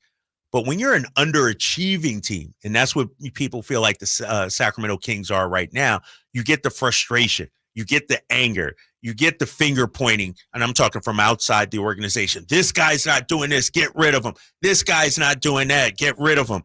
And I think I would not be surprised if it bothered some of the players at some point over the last few weeks. They're only human, and people say, well, they make millions of dollars. Who cares about how much they make? At the end of the day, they're human. They got families. They got kids. They got kids who are in school. Think about it. If you're Harrison Barnes, you got a young kid in kindergarten or something, his daughter comes home, Dad, they're saying we might get traded to so-and-so. How does that impact you? And so I know these guys make a lot of money, but they're human at the end of the day. And I think this year more so than ever, the trade chatter is louder. Yeah. I think it's got to be very tough compared to last year. When last year we're lighting the beam and we're just all united in trying to get to the playoffs and breaking that drought. Yeah. And they did it. And now it's like, well, we want to light the beam again, but it's just it's known publicly that we don't know if you fit into our plans, and we don't know about you, and you're the guys that we've been trying to trade. It just makes it a lot more difficult for everybody to say, yeah, but forget about that. Let's go out and win tonight. Yeah, it's just a different atmosphere. It's hard. And here's the thing. Last year during the trade deadline, it was all good. We wanted them to improve the roster, yes. But when they didn't make any major moves, it was okay. This team is good. We're third in the Western Conference. You don't have to make any major moves or mess with the core. Remember, last year, we did not want them to mess with the core. This year, you're talking about potentially trading 2 starters. That's what fans want out there. Can you imagine how taxing and draining that is onto some of these guys? Coming up, Anthony Slater from The Athletic joins us. What's he hearing about a potential trade involving the Kings or anybody in the West? That's next here with the Drive Guys. Right back with Anthony Slater, Sactown Sports. Sunday on Sactown Sports, 4 teams battle to get to Vegas for Super Bowl 58. First, it's the AFC Championship, as Patrick Mahomes and the Kansas City Chiefs want to get back to the Super Bowl as they travel to Baltimore to face Lamar Jackson and the top seed Ravens. Then, the Detroit Lions head west to take on the NFC's number 1 seed San Francisco 49ers. The AFC Championship at 12, the NFC Championship at 3:30 Sunday on Sactown Sports. Big savings are back at Folsom Lake Honda, your one-stop Honda shop. Looking to own or lease? We have options for everyone. Plus, lower interest rates at Folsom Lake Honda make for lower payments. It's no wonder Folsom Lake Honda is your one-stop Honda shop. Get an instant cash offer for your trade at FolsomLakeHonda.com. We'll buy your car whether you buy from us or not. Visit us today at FolsomLakeHonda.com. Folsom Lake Honda, yeah, your one-stop Honda shop. The Sacramento Sports Hall of Fame celebration is back Sunday, February 4th at Thunder Valley Casino. Meet and greet the class of 2024. Matt Barnes, James Donaldson, Leon Lee, and Jamie Whitmore. Don't miss Sacramento's best sports night of the year. Food served between 6 and 7 p.m. Live entertainment with comedian Dennis Gaxiola. Get your tickets now at Ticketmaster.com for the Sacramento Sports Hall of Fame celebration Sunday night, February 4th. All info, go to SacSportsHof.com. The Drive Guys, live and local, every afternoon, Monday through Friday on Sactown Sports. Kings and Warriors tonight. Nice enough to join us with more on that. Outstanding Warrior writer, NBA writer, covers the Kings as well for The Athletic, Anthony Slater. Slates, first things first, let me just say, I don't know how you or anybody affiliated with the Warriors did your jobs last night. Basically the service for Dejan Milijovic was unlike anything I've ever seen. I know watching that on TV, I didn't feel like watching basketball after that until it got going. Can you describe what it was like just to be there for that incredible heart-wrenching ceremony? Yeah, it was kind of, subdued, especially right when you got to the arena. Even the pregame warm-ups, I mean, y'all know it's typically a happy, energetic vibe, even in the arena pregame, especially when players are working out. And you could just tell, I just don't think the organization really knew how to act, because you needed to get ready to do your job, but you didn't want to just be, giggling, laughing, and all that. And it's just, I don't know, it kind of sat over everything. But, even talking to people prior to the game, there was an expectation that, hey, pregame is going to be emotional. Seeing his family, and his family was, his wife and 2 kids were sitting in the GM seats, which are a couple rows behind the Warriors bench. That was emotional. When they went over and put all their jerseys that had been custom made on Dejan's normal seat, that was right in front of his wife and kids, and his wife was up there kind of crying through it all. It was strange, and it made heart wrenching, like you said. And then, I thought the first 8 minutes of the game probably were lower energy. I was wondering if they were going to come out with a real, emotional burst, but not the arena felt a little bit quiet. But I felt like by second quarter and beyond, it felt normal. And even talking to people, they kind of expect that. Once the game gets going, you start sweating. You got to win a basketball game, and they actually did. So. Let me turn on my microphone here. Anthony Slater joining us. Anthony, what did you take away from the actual basketball that was being played last night? I'm just looking at, Steve Kerr's rotations. Jonathan Kuminga still coming off the bench, but played 29 minutes. Kevon Looney barely played 10 minutes. What do you think of where the Warriors are at in terms of rotation right now? Well, the two things to take away from last night are Kuminga's stat line. 11 of 11 shooting. That's 4 straight 20-point games for him. That's a career-long streak. I think it's 22 straight double-digit games, maybe 21, which is a career-long streak. This is the best basketball he's ever played at a time where they're kind of deciding about his future, right? I mean, the trade deadline's coming up.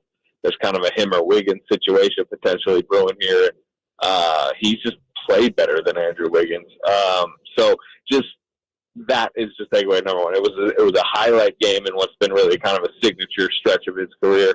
And then the other notable, player last night is Draymond Green. That was his second game back. His first game back was right before this tragedy happened, 9-day break, and this is his second game back. So he's only playing 23 minutes, but he's mostly playing those 23 minutes at center, separated from Kevon Looney.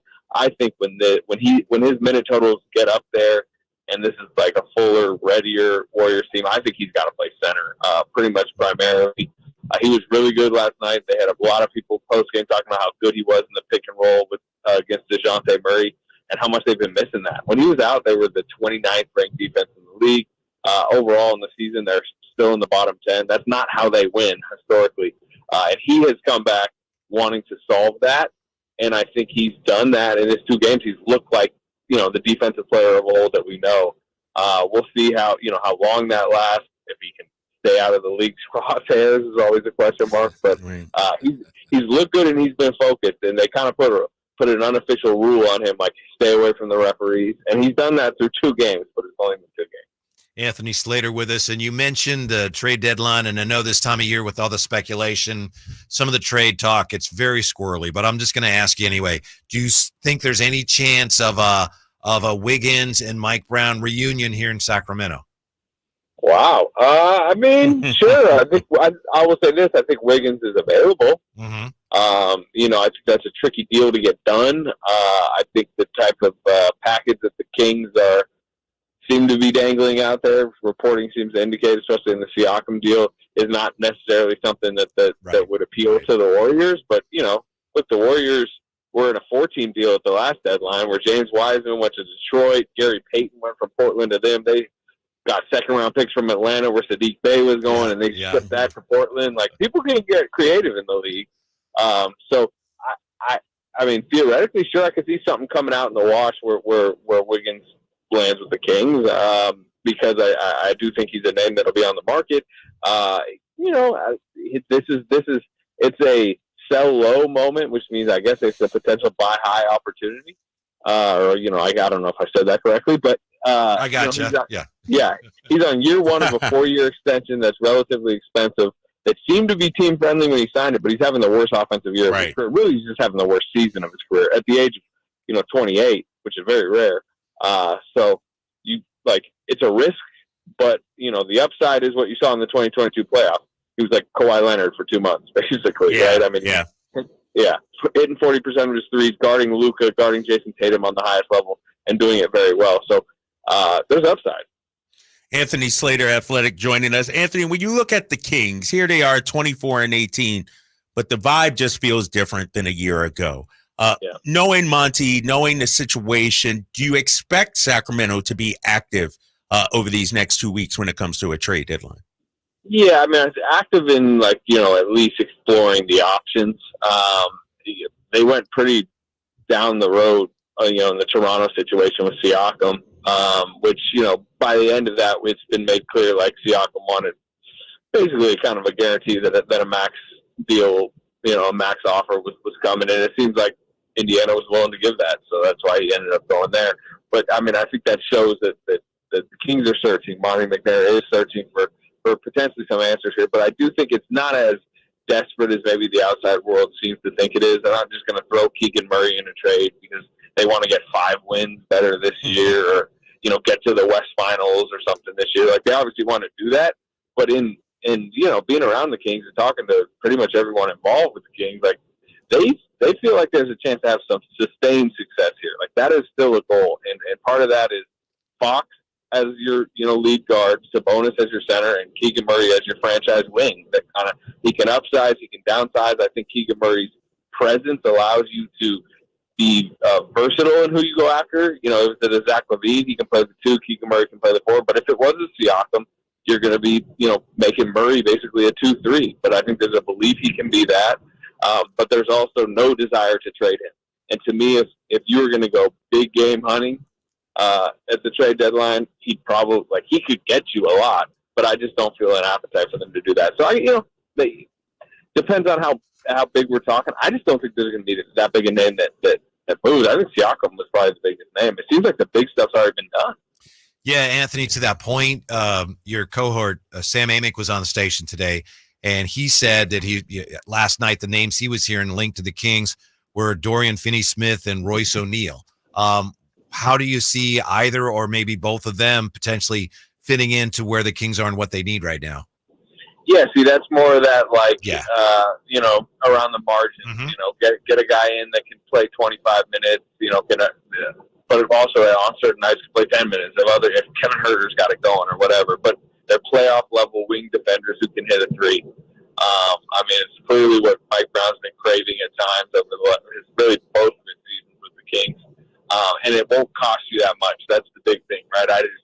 I don't know that they're ready for the big, throw everything out the door swing because they feel like they need to chase down a title this year. Obviously, they would love to win the championship this year, but I do feel like the long term matters, and part of that might be protecting your asset base and yet still trying to improve the team. And that's a Royce O'Neal, a Dorian Finney-Smith is an attempt at doing that. All right, Anthony Slater joining us. Slate's my last question as you get ready for tonight's game between the Warriors and Kings. When these two teams faced off earlier in the season, you felt the rivalry. You felt the hatred. The hype was there. I'm not feeling it as much. Why do you think that is? And it seems to me like both teams could just use a win. It's not about sending a message. It's about, we need to just win this game no matter who it is. Yeah, because both teams are not in good spot right now, right? The Kings just had that 4-game losing streak where the late game collapses, or has clearly left a bitter taste in their mouth. Fox is not playing that well, and they're just they got a 7-game road trip coming up. Yeah, it's crazy. You going on much of that? I'm going on 5 of them. The last 5 I got. Yep. Ooh, yeah. That's hefty. And that can be dangerous at a time where you're trying to stay in the 6th spot or above. So anyway, as you mentioned, Kings just need a win. They need to feel good about themselves. And I could multiply that by about 5 to talk about the Warriors situation. They're 19-22. They've got huge decisions to make before the trade deadline. They're in a much more existential moment for them. Like we were just talking about the Kings. Yeah, they want to get better this season, but they have this young group that's growing together. Their core guys are either prime or pre-prime. That's not what the Warriors are dealing with. So they're just trying to figure themselves out, survive, get into the play-in. Right now they're out of the entire play-in, and they probably need to win more than the Kings even do. So, I think there's less focus for that reason on each other and more focus on themselves. And then also, look, Dejan, the situation with Dejan has clearly occupied the Warriors' minds for more than a week. And the type of connections on the Kings coaching staff. Mm-hmm. Mike Brown worked with Dejan. Luke Rao, Leandro Barbosa knows him well, and not only knows Dejan, but knows the people that are hurting because of what happened with Dejan. So it's tough to. I know the NBA is hyping up rivalry week, but it does not feel like game 8 of the first round series from last year. Just like you said, both teams kind of need a win tonight. By the way, Slates, and we appreciate your time very much. The part of the road trip that Kyle is really looking forward to the most is Super Bowl Sunday in Oklahoma City. I know he can't wait to do a game. What's your boy Adam Silver doing, man? We got a game in OKC Super Bowl Sunday. Like, what is he doing? Like, the NBA should really sit out that day. Hey, you're talking to somebody who lived in Oklahoma City for 4 years, loves Oklahoma City, by the way. Made a few trips back this year to write a few stories about the Thunder. They're very good, by the way. It's not only a highlight game, but that would be a big win. That's true. The Kings have played well against the Thunder this season. They've probably given the Thunder more trouble than anybody. And my in-laws are out there. If you want to hook up, you want some Super Bowl, like a Super Bowl spread, then you got to go about 10 minutes out of downtown. But I might do that. Okay. Yeah. Hey, I might do that, man. Where they at? Edmond? I'm sure they're in the rich area, knowing how you roll, man. They in the expensive area. Right. Yeah, I mean, near Edmond. We'll just say that. I knew it. Thank you, Thanks, Anthony. Slates. We appreciate it. We'll talk to you soon. All right. From the Athletic, the one and only Anthony Slater. Coming up, even in an era where everybody complains about every call, this NBA star is complaining so much that it's hurting his team. That's next year with the Drive Guys on Sactown Sports. It took all 60 minutes, but the 49ers found a way to dispose of Green Bay. 1:30 and rolling to play in the game. Purdy takes it, hands off to McCaffrey off the left side, breaks a tackle, touchdown! Next up in their quest for another Super Bowl title is a major roadblock with the Lions. San Francisco hosts Detroit Sunday at 3:30 in the NFC title game. You can hear all the action right here on Sactown Sports and SactownSports.com. When accidents turn life upside down, AutoAccident.com is in your corner. Compassionate advice, loyal support, and the courage to fight for you. AutoAccident.com. That's AutoAccident.com. Have you Googled yourself lately? Are there negative posts from an ex-employee or from a former client? Maybe an outdated news article or sensitive personal information about your family? Search engines don't always get it right. For right or wrong, it's your reputation on the line. That's where Reputation Defender by Norton comes in. One of the most trusted names in online reputation repair, Reputation Defender has been fixing people's search results for over 15 years. Their cutting-edge approaches help you to wipe away unwanted information in your search results. They also promote the good stuff so that it rises to the top, helping you put your best foot forward. Your good name is too valuable to leave to the whims of a Google algorithm. Take control with Reputation Defender. You can start by getting your free reputation report card at reputationdefender.com or call 800-401-6681 to speak to an expert. That's 800-401-6681. Sacramento's premier music festival, Country in the Park, is back. 2 big old nights, May 17th and 18th at Cal Expo with Brantley Gilbert, Dustin Lynch, Walker Hayes, and more. Plus line dancing, a mechanical bull, and Sacramento's best food trucks. 2-day general admission tickets are on sale now, starting at $85, or upgrade your experience with VIP or pit passes. Country in the Park, May 17th and 18th at Cal Expo. For more info, visit CITPfest.com. Brought to you by Oak Ridge Winery. Kevin Lewis of National Garage Door. Whether you need to repair a broken spring, install a new opener, or buy a quality Rainer door, National Garage Door is here for you. Call us today to see how we can transform your house with a new garage door. 638-4554 National Garage Door. It's a myth to think you don't play golf well enough to get fitted for golf clubs. The professionals at the Hagen Oaks Player Performance Studio would argue that playing the game with golf clubs properly fitted to your body and swing characteristics is the best way to improve your game and have more fun on the golf course. With a professional staff of fitters, all the major brands of equipment, and cutting-edge technology featuring TrackMan, the indoor-outdoor Hagen Oaks Player Performance Studio is worth a look. See for yourself, Fulton Avenue at the Cap City Freeway. Schedule your fitting at 916-808-2531, 808-2531. Hey, what's up, everybody? It's Kyle Draper, also known as Drapes, here for Mercedes-Benz of Stockton. That's where I got my gorgeous black-on-black EQS SUV. I'll be honest, it's the most stunning car I've ever owned, and let me tell you why I love it. First of all, the minute you step inside, you feel like you're driving a luxury vehicle. Plus, I love the onboard navigation system, and I tell you what, my kids just love the front seat and rear seat heating option. You know how it is up here in Northern California. You got to have that during the winter, and of course, during the summer, you got to have seat cooling. Well, my Mercedes-Benz EQS SUV has that as well. Go see my friends at Mercedes-Benz of Stockton. They believe, guys, that when you buy the world's finest car, it should be an experience you'll never forget. It's the greatest car shopping experience I've ever had. They were tremendous. The ease of buying, they just made it super simple. It's just 30 minutes from Sacramento, right off of I-5. And of course, you can always go online at mbofstockton.com. Have you ever envisioned having $500,000 in advertising to conquer the remodel market, but felt overwhelmed at the thought of going it alone? Now you don't have to. Join Subcontractors United and share your advertising with 2 other contractors in your trade. Get $500,000 in advertising for only $1,042 a month. We are so sure this will work that we're giving away free advertising until June 2024 to qualified contractors. Visit subcontractorsunited.com today. Sactown Sports is home to the Kings, Niners, and now the business of sports. Hosted by Kelly Brothers and brought to you by Cap Trust, offering customized, independent financial advice at captrust.com.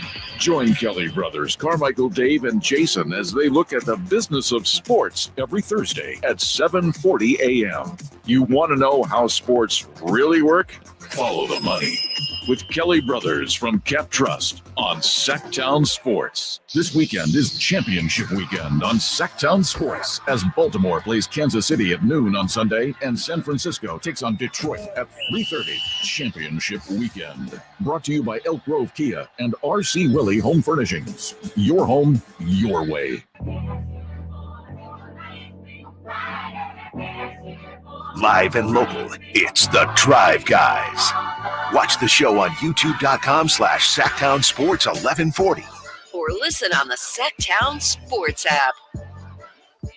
Kyle Draper, Kevin Gleason. We just heard Drapes, you talking about your car again with the cooling seats. Yes. Well, I mentioned that because some people on the chat are very cool when it comes to the idea of the Kings bringing in Royce O'Neal and or Dorian Finney-Smith. It doesn't move the needle for them? Does it get a rise out of them in a positive really. way? You know, we've been hearing about these big names, and maybe we got, our eyes got a little too big. Maybe we got a little too excited. And it's still a long ways to go. Anything can happen, but people are not that excited about the prospect of bringing in two solid role players, gives you defense and three-point shooting. I think Kings fans want fireworks, though. Mm-hmm. They want a bigger name. They want a Jeremy Grant. They want those heated seats in their car. Yeah. They don't want the cooling ones. Nah, we need heated seats right now. It's cold out here in Sacramento right now. I get it. They want something that can heat them up, make them feel warm and fuzzy on the inside. I think a lot of fans want a trade of such magnitude that you could make it and then feel like, wow, all right, here we go. We're making a run for it. And those two guys don't do it for you? Well, no, that's I know. Let's be honest. That's Royce O'Neal would help the bench. Yeah, I could see the upside, but still, that's not like, okay, here we go. Look out, OKC. Look out, Denver. But who is that guy though? And here's the thing, and we had Anthony Slater on of The Athletic, and he brought it up. He said they feel Fox, Sabonis, and Keegan Murray as that wing, high-level elite wing player. Jeremy Grant is an elite wing. Are they looking to add an elite wing, or are they looking to just fill in some of the holes around the team, if you will? Mm-hmm. And I think, this is the thing about trade deadline season. We always get our hopes up, and I feel like we're always disappointed. It's always quite often not us as fans. I'm just talking in general, fans all over. Oh, it's going to happen, and then we're setting ourselves up for disappointment, I feel like. Yeah, and I think a big part of it is based on Anthony Slater's reporting. The Kings, maybe they could make a big swing. Maybe that is something within their means, but they're reluctant to give up some of their future assets for some short-term benefits. And if it comes to that, as people are going to say, oh, they're cheap. Oh, what's wrong with that? But that doesn't mean they're not doing the right thing. It's just going to take us a while before we know that. And it's not as much fun as the big splashy trade. And it means that we're not necessarily going chips all in this year. Yeah. It's slow and steady wins the race. And Slate's talked about building a sustained contender, not just 1 or 2 years, 4 or 5 years. And so I'm going to start calming myself down. The DeJounte Murrays, even the Andrew Wiggins, the Jeremy Grant, you know what? Probably not going to happen. And so I don't want to set myself up for that huge fall. In terms of the type of player, I know Carmichael Dave on the morning show makes this great point that if you compare the Kings to the Nuggets from a couple years ago, if Sabonis is your Jokic, if Fox is your Jamal Murray, if Keegan's your Michael Porter Jr., you're looking for your Aaron Gordon type of trade. And the Nuggets essentially had to give up 2 first-round picks to get their Aaron Gordon. So that's kind of like the cost of doing business if you want that upper echelon 4th player that the Kings seem to be looking for. Maybe so. I did, Dave's like, I don't. You're not in on that. Well, how about this team did that and you do that? No, it doesn't work that way. And it's a different game now too. Like the price has been thrown completely out of whack for upper level players with the Gobert trade, the Durant trade. Shoot, Alex Caruso you got to give up 2 first-round picks for a good player, Alex Caruso, but not a borderline all-star or anything like that. So think what Grant is going to cost. So the Kings maybe making the wise decision to say, no, we're not going to do it. Maybe they could have had Siakam, and maybe they didn't want to. We're not going to guarantee you a max deal if you want it. And you may decide you don't want it, but we'll guarantee if you want. Maybe the Kings decided, no, we're not going to do that. Yeah, I think the Royce O'Neal, the Dorian Finney-Smith, like you said earlier, I would take one of those guys in addition to somebody else with a bigger name or something like that. But like to me, those 2 guys sort of reminds me of like a Matisse Thybulle kind of. Jeremy Grant is the big carrot, the big fish, and then you add in a Matisse Thybulle to help you, with depth. I see it's the same way. And so, can we just get to February 8th? How about Slate's reaction when I asked him about your deal that you want? Wiggins. Yeah. He actually thought it made sense, right? No, he did not shoot that down at all. I think Wiggins would be perfect. He's having a rough season, obviously. The numbers are down, but he played well. Slate's mentioned back in 2022, the finals, under Mike Brown. Short drive up here to Sacramento. Exactly what we need. Long defender, can score. Former number 1 pick. Make it happen, Monty. I think that would be a big move for Sacramento. I got one more name for you. Big name. Here you got. There's a lot of talk that Chicago, they don't want to trade Caruso. You could get Levine. Looks like if you wanted him, they're like, please take him. But they might trade a 6-time All-Star. Come on. Does DeMar DeRozan make any sense to you in any which way? I love DeMar DeRozan. I absolutely think he's an expiring. I love DeMar DeRozan. Let me just preface everything I'm about to say. I love DeMar DeRozan. 34 years old. I'm pulling it up. I got his contract right here. Pulling it up right now. 34 years old. Expiring contract. Yeah, which is why they trade him, because they might not get anything for him. So what would you have to give up?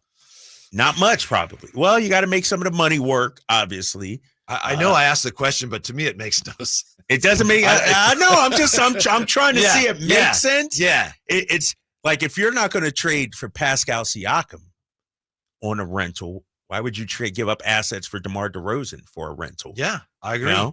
We think we know that the Bulls like Herter. Well, would I trade? Who's a better player? DeRozan is a better player, but I'm not going to trade away Herter for a few months of DeRozan. Yeah. I don't want to do that. And they're so completely different. Look at the way this Kings offense operates. They're seeking out the 3-point shot. That's something DeMar DeRozan doesn't do. DeMar DeRozan doesn't space the floor like Kevin Huerter does. DeMar DeRozan is a better player. I love DeMar DeRozan, but I don't think he fits our system quite as well as Kevin Huerter. If Herter's jump shot is fixed, I'm not sure I want to trade him at all. Right. And I was talking to somebody earlier about this, and we were talking about, are they going to move Kevin Huerter? I'm like, not if he's shooting like he's been shooting the last week. Right. Because he gives you exactly what you need at that position. And so I love the fact that Kevin Huerter is knocking down the shots. He's competing defensively. He's not going to be a lockdown guy. He's not going to be Marcus Smart or anybody like that. But Kevin Huerter, at his best, which we've seen the last week, really helps this basketball team. All right. Well, we'll come back with some sound from the NBA's biggest crybaby for my money. And he got into it with a reporter last night. Did your boy Luka? And we will hear how that went when we come right back. Drive Guys, Sactown Sports. The NFL's leading rusher plays here. The handoff to McCaffrey, walks in the end zone. Handoff to McCaffrey, takes it right down to the goal line. He does his thing again. McCaffrey goes in motion right. Backwards pass led by Juszczyk. A block there. Hurdles a man. 10-5. Touchdown! CMC! You can hear all of Christian McCaffrey's touchdowns on your home for 49ers football. Sactown Sports. Hi, I'm Henry Winkler. My eyes are very important to me. My eyes connect me with things I love. I loved my late father-in-law dearly. He always lit up a room, but his vision dimmed with age. He had age-related macular degeneration, or AMD. And since partnering with Apellis, I've learned there's an advanced form of the disease called geographic atrophy, or GA. His struggle with vision loss made me want to help others know about GA's warning signs. For some, straight lines seem wavy, like when looking at a door frame. For others, blurry or missing spots can make it hard to read or see loved ones' faces. Many have trouble seeing in low light, making driving at night difficult. GA gets worse over time and cannot be reversed. If you've been diagnosed with AMD and notice vision changes, don't wait. Talk to your eye doctor about GA today. Learn more at GAWon'tWait.com. That's GAWon'tWait.com. Folsom Lake Ford has trucks. The F-150s are here. Explorers, Expeditions, and a huge selection of Broncos and Bronco Sports. They're in stock now at Folsom Lake Ford. Shop Folsom Lake Ford, your truck headquarters, right here in Sacramento for your favorite Ford models at good, fair prices. Short on cash? Buy any new Ford with zero down. Save big with low interest finance rates. Plus, Folsom Lake Ford is paying top dollar for all trades. We want your vehicle regardless of mileage or condition. This could be the best time to buy a new Ford. Check out the huge inventory online at FolsomLakeFord.com or stop by the dealership and see the most recent arrivals. Looking for something special? Give them a call and tell them Doug Christie sent you. Folsom Lake Ford in the Folsom Auto Mall, your trusted dealer, my trusted dealer for over 30 years. FolsomLakeFord.com. 0 down with approved credit. It's time to buck up Sacramento. The professional bull riders are back. PBR Sacramento Wrangler Long Live Cowboys Classic will take over downtown's Golden One Center this February 2nd through 4th. 3 huge nights of edge-of-your-seat bucking, featuring some of the biggest bulls and toughest cowboys on the planet. Tickets are on sale now at Ticketmaster. Get your tickets for a weekend of non-stop bucking action this February 2nd through 4th. I'm Craig Ashton of the injury law firm of Ashton & Price. Whether you've been injured on a bicycle, as a pedestrian in a slip and fall, auto, Uber, Lyft, or big rig accident, you need Ashton & Price in your corner. When you call Ashton & Price, there's no chatbot telling you to hit 3 for accounting. You're greeted by a real-life person who will immediately transfer you to an experienced attorney. The consultation's free, and there's never a fee until you win. Remember, for the best advice, don't think twice. Call Ashton and Price. The 2024 Honda Civic LX sedan from Elk Grove Honda offers all the safety, reliability, performance, and great gas mileage you've come to expect from Honda for all these years. With anti-lock brakes, tire pressure monitoring system, backup camera, and Honda safety sensing package including collision mitigation braking system, you can see why a sporty, redesigned Civic from Elk Grove Honda gives you a lot for your money. We're Elk Grove Honda in the Elk Grove Auto Mall, Highway 99 at Elk Grove Boulevard. I gotta get an Elk Grove Honda. Guys, did you know your testosterone affects everything in your system, including how you feel and perform every day? Right now, Revive Men's Health Sacramento will check your testosterone for free. Knowing your T levels is the first step in understanding if you have low T. Your testosterone level impacts your energy, libido, sleep, weight, hair loss, mood, and even ED.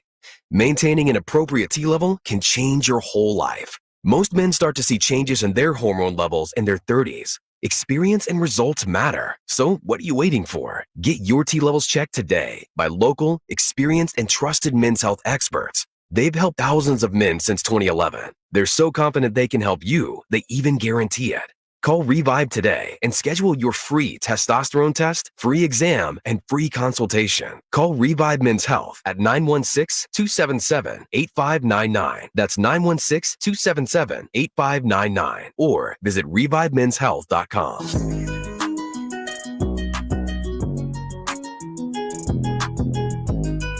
Your afternoon home for Kings talk and so much more. The Drive Guys on Sactown Sports.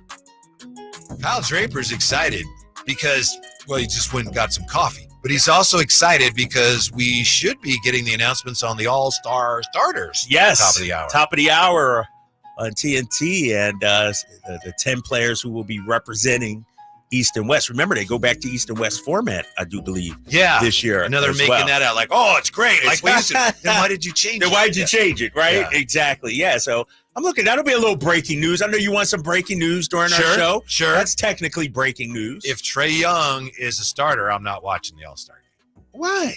What do you got against Trae Young? He's a little overrated. He's not very efficient.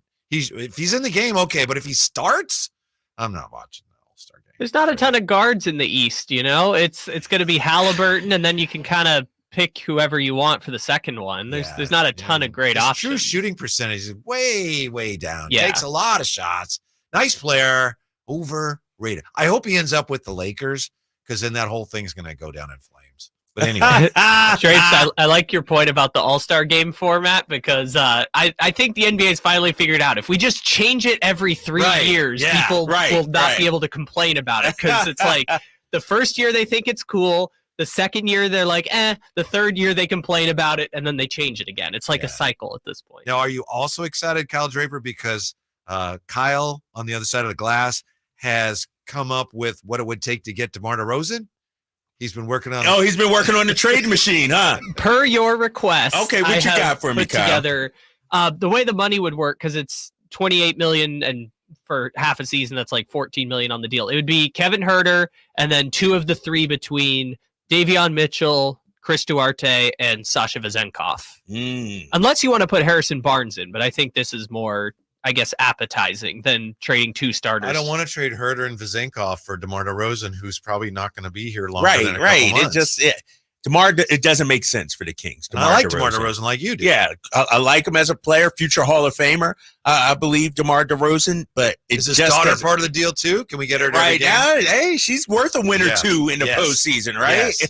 Unless we leave her on the bench like the Raptors did last year in that last and play. didn't take her, right? Yeah, she didn't go. They could have beat Miami in the play-in, and Miami went to the finals. That's my point. Yes. Now Luka is probably going to be named a starter. We won't know for sure for a few more moments here. Luka last night, though, he had a rough night, Kyle, because at home, the Mavs fell apart and they lost to the Suns, 132-109.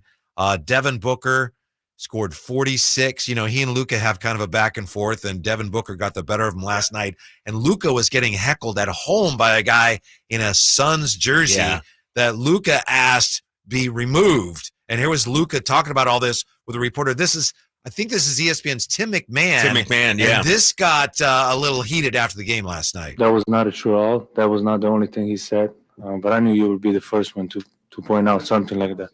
I'm not going to say what he said, but I knew you were going to be the first one to put out something like that. So I just saw it, man. It's just funny. You always seem to be the first one to put some bad stuff about me. First of all, 99% of the stuff I've written about you has been good. I don't know. I was sitting 2 rows behind us. All right, so it was the only thing that time he said something, the only thing? That was what you reacted to. Yeah, I was hearing the whole first half, right? Or you didn't hear anything? He was definitely hollering. Okay, there we go.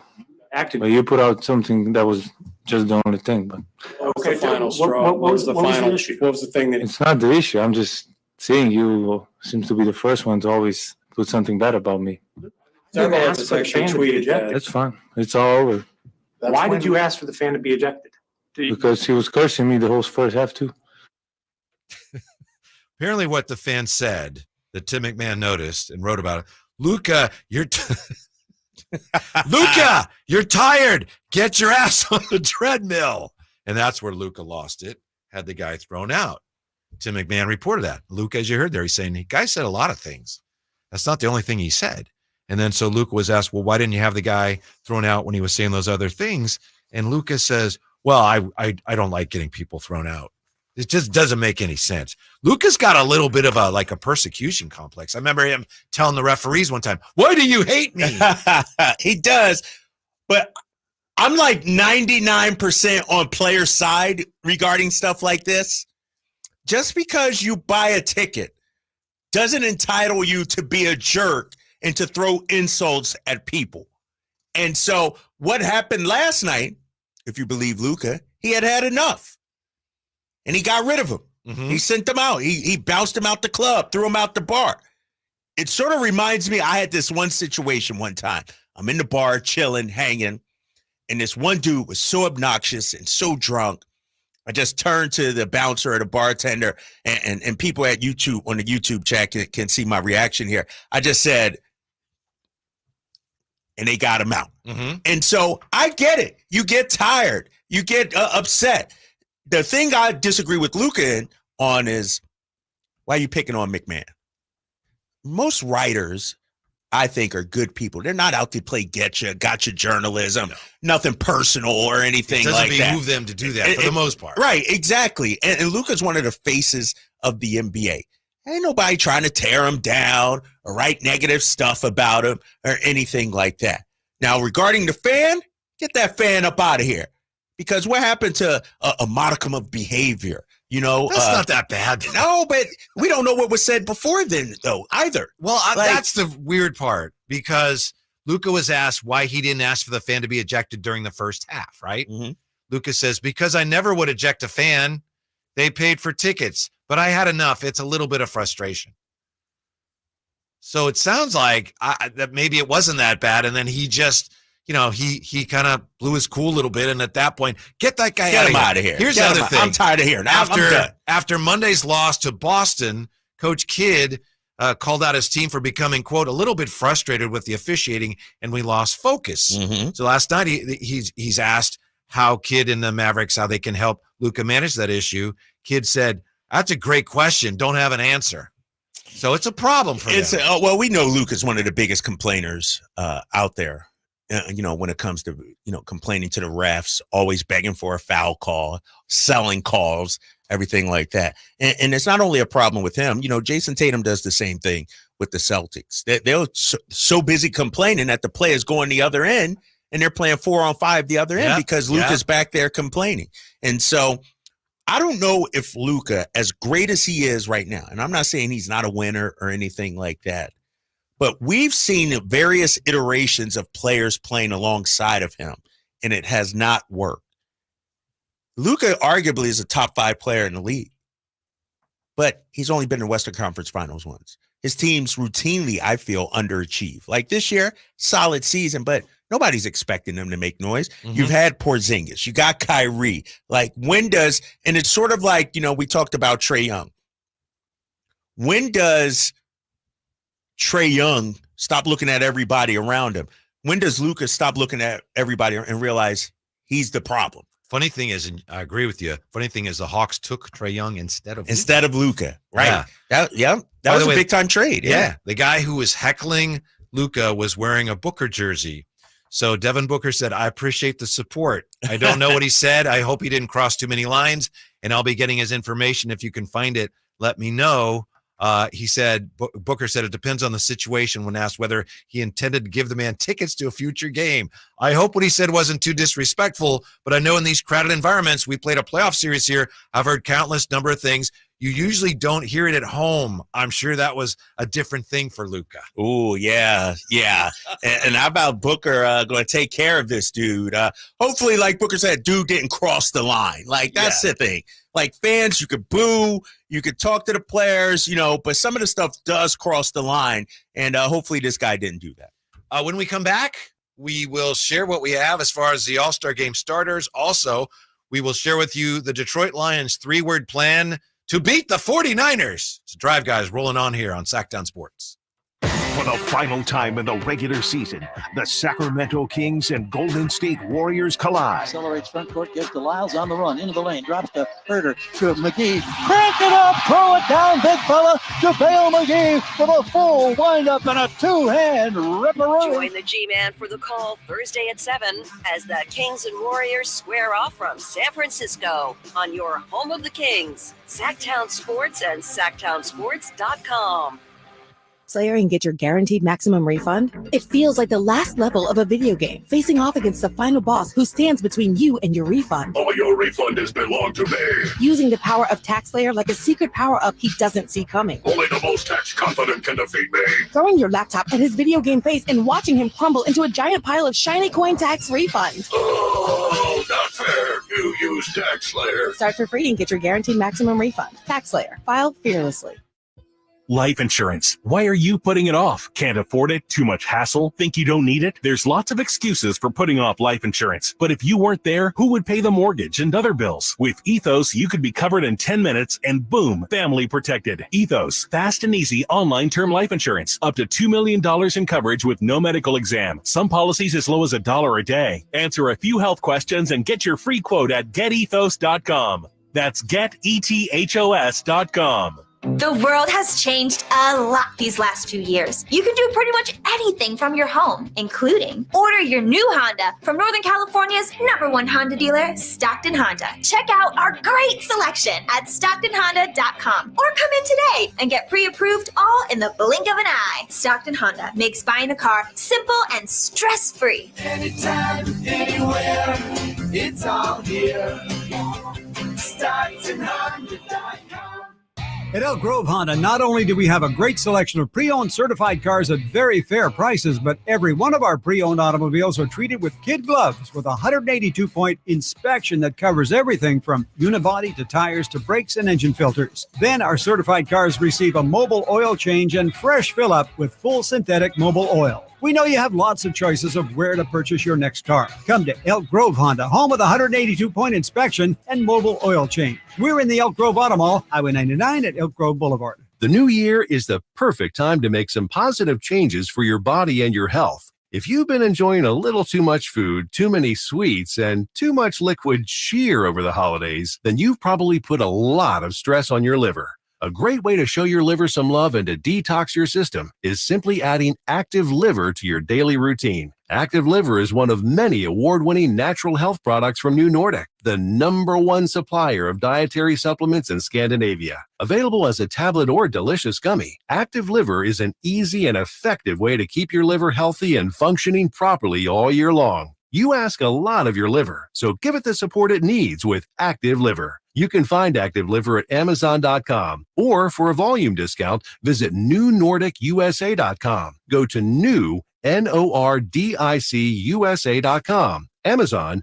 or ask for Active Liver at your local CVS. New year, new you, New Nordic. I was in the middle of the Atlantic Ocean when it happened. There was a sudden jolt and our submarine crashed on the seafloor. We were in total darkness.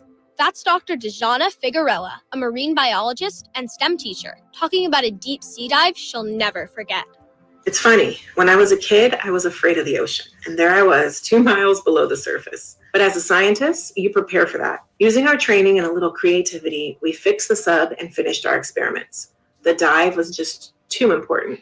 Every dive gives us glimpses at things few people ever get to see. Glowing creatures, fiery undersea volcanoes. When we got back to the surface, I kissed the ground and called my mom, of course. But you know what? I wouldn't trade that dive for anything. Dr. Figueroa uses her passion for STEM to discover new things and make the world a better place. She can STEM, so can you. Check out She Can STEM for more stories and inspiration. A message from the Ad Council. Hey everybody, it's Kyle Draper, your boy Drapes once again for the fine people of Mercedes-Benz of Stockton. I know you hear me raving all the time about my new EQS SUV they outfitted me with. It's the most stunning vehicle I've ever driven, hands down, no questions. I got news for you though. Mercedes-Benz of Stockton also has a full-service commercial fleet center. So if you run a business, head on down there right now. They have a huge selection of rugged Mercedes cargo vans, and interest rates are as low as 4.9% on 2023 model year vans. Outfitting your company with Mercedes vans is just smart business. And get this, you can also get substantial IRS tax breaks on your new Sprinter van. Of course, some restrictions apply. Mercedes-Benz of Stockton is such an elegant car or van shopping experience. Every customer is a VIP. They'll treat you that way as well. It's right there in North Stockton, right off of I-5, a half-hour drive from Sacramento, or of course online at mbfstockton.com. From the Power Business Technology Toshiba Studios. KHTKAM Sacramento, KYMX HD2 Sacramento. Sacramento's official home for the San Francisco 49ers. Touchdown! San Francisco! Sactown Sports.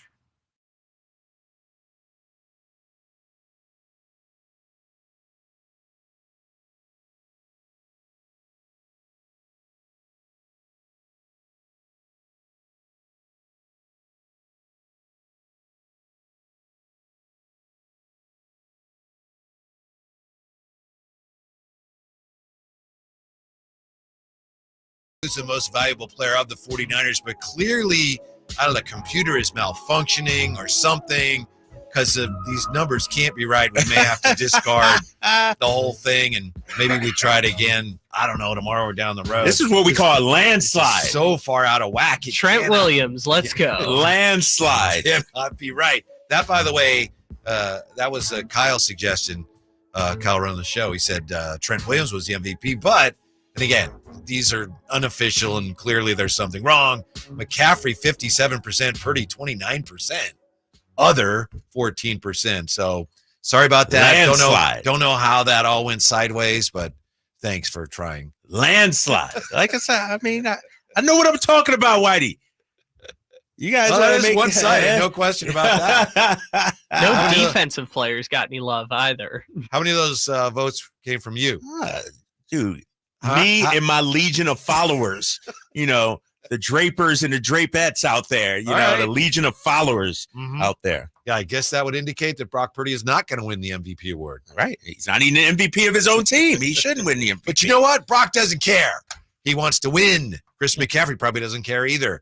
But the Detroit Lions have a plan to beat the 49ers. It's a 3-word plan, Kyle. Okay. Here is Dan Campbell, coach of the Lions, with this 3-word plan to beat the 49ers. Passing game in the NFL in terms of big plays, yards after the catch. So, I mean, where do you focus your attention first? Stop the run. Still the run. You got to stop the run because if you don't, they'll rush for 250 on you, and then they won't even worry about passing. Everything has to start there, and yes, they are.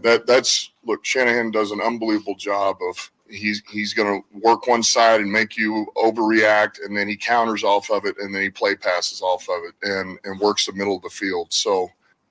Look, you got your hands full in both regards, and Purdy does a hell of a job. They throw a lot of daggers middle of the field, and he does a hell of a job with touch, timing, rhythm. But we have to stop this run game. It just has to start there. You as much as you can, you have to try to make this team one-dimensional, and that's not easy to do. That's it. That's your only hope with stopping that offense because everything is based on run first. You stop the run, and you got them on their heels potentially. And that means to me, take away CMC. You neutralize CMC, you can win this game, Detroit Lions. And the scary thing is the Lions they're pretty good at stopping teams. Second in the league, I think it was, in rushing defense. And so this might be a game where your boy Brock Purdy has to win it with his arm, and so that's why Debo. I'm not trying to throw any shade or you're the way you look, man, like I got a punchline coming. I'm just having an intelligent football discussion. It might be a game where a George Kittle or somebody like that has a big game. Brandon Ayuk has a better game this week. It might be on the pass game to get it done this week. It is concerning because if you think about it, there's every reason to think Detroit has the wherewithal to make this a contest, but there's still, a lot of 49er fans are kind of assuming that they're just ordained by the football gods to win a Super Bowl this year. And that's how fans think, and I know, but, I mean, the Lions, they're a team that I think you have to really take seriously. As long as the 49ers do, it doesn't matter what fans think. A few years ago, I thought about matchups, playoffs, and I always think about the story. What would be the better story? And I think it's the Lions winning. And so I've given the Lions a yeoman's chance to pull off the upset today. Because when you look at sports, look at the stories that are being told. LeBron and them coming down from 3-1. Who else you want to, Tom Brady losing to Eli Manning. Like the stories. I think a lot of times you have that when it comes to sports. And so I give the Lions a chance. Dan Campbell, tough, hard-nosed guy, tough, hard-nosed defense in terms of their running rush defense. And I think, and I've said it, with CMC being the MVP of that team, in my opinion, I think, if you can neutralize him, because here's the thing about CMC. We know the stats, we know the numbers, but when you watch him play, 3 or 4 times a game, he gets a run that extends a drive, whether it's, getting the first down or he gets into the end zone, like where he should have been stopped 2 yards behind, or he always, it seems like, is able to run through tackles. He's one of the toughest guys to bring down. And so, no, I think, they're naming the All-Stars right here. Wow. Are you shocked by this? Sorry to I know I am. Damian Lillard. That means no Trey. No Trae Young. No Trae Young in the starting 5. Yes. No Donovan Mitchell in the starting 5. Damian Lillard, who just got his coach fired. Well, he didn't. Him and Giannis, the Bucks just lost their coach. They got 2 guys in the starting lineup. So who's the East starters? Tyrese Halliburton, Damian Lillard, Embiid, Giannis, and Tatum. And Giannis is what's called the captain, although captain doesn't matter anymore because it's East versus West. Wow, that just shocked me. I can watch the All-Star game now. Darn it, you weren't going to watch, right? Trae Young. You were going to boycott. Trae Young, and who else were you boycotting back in the day? Because the Today Show. Trae Young and the Today Show was going to be in the same pile together. Out of the Today Show.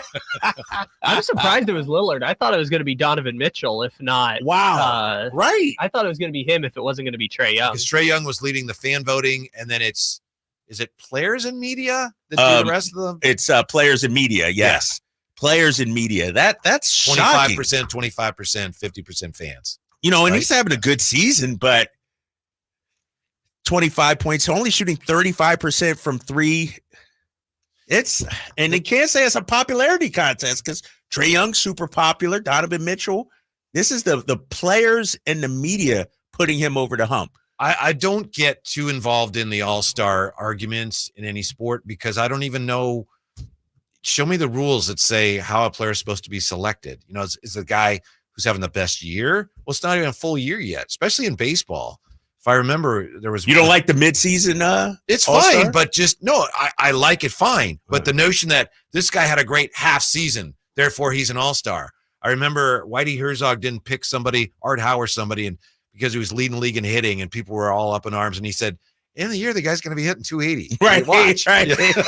That's so mean. Let's not get excited. But basketball is a little different. And basketball is a little different. Most of these guys.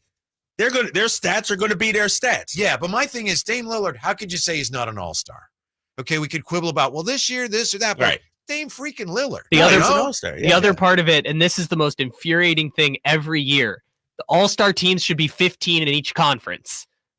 Every year they put it at 12, and the reason it's 12 is because in the 1970s they decided it was 12, and nobody's changed it since. It should be 15. So many of the arguments we have about all-star teams would be resolved if we made it 15. You're right about that, but I would think that then there's just less minutes for the guys. Less minutes, and a lot of these guys are not going to play anyway, right? Right.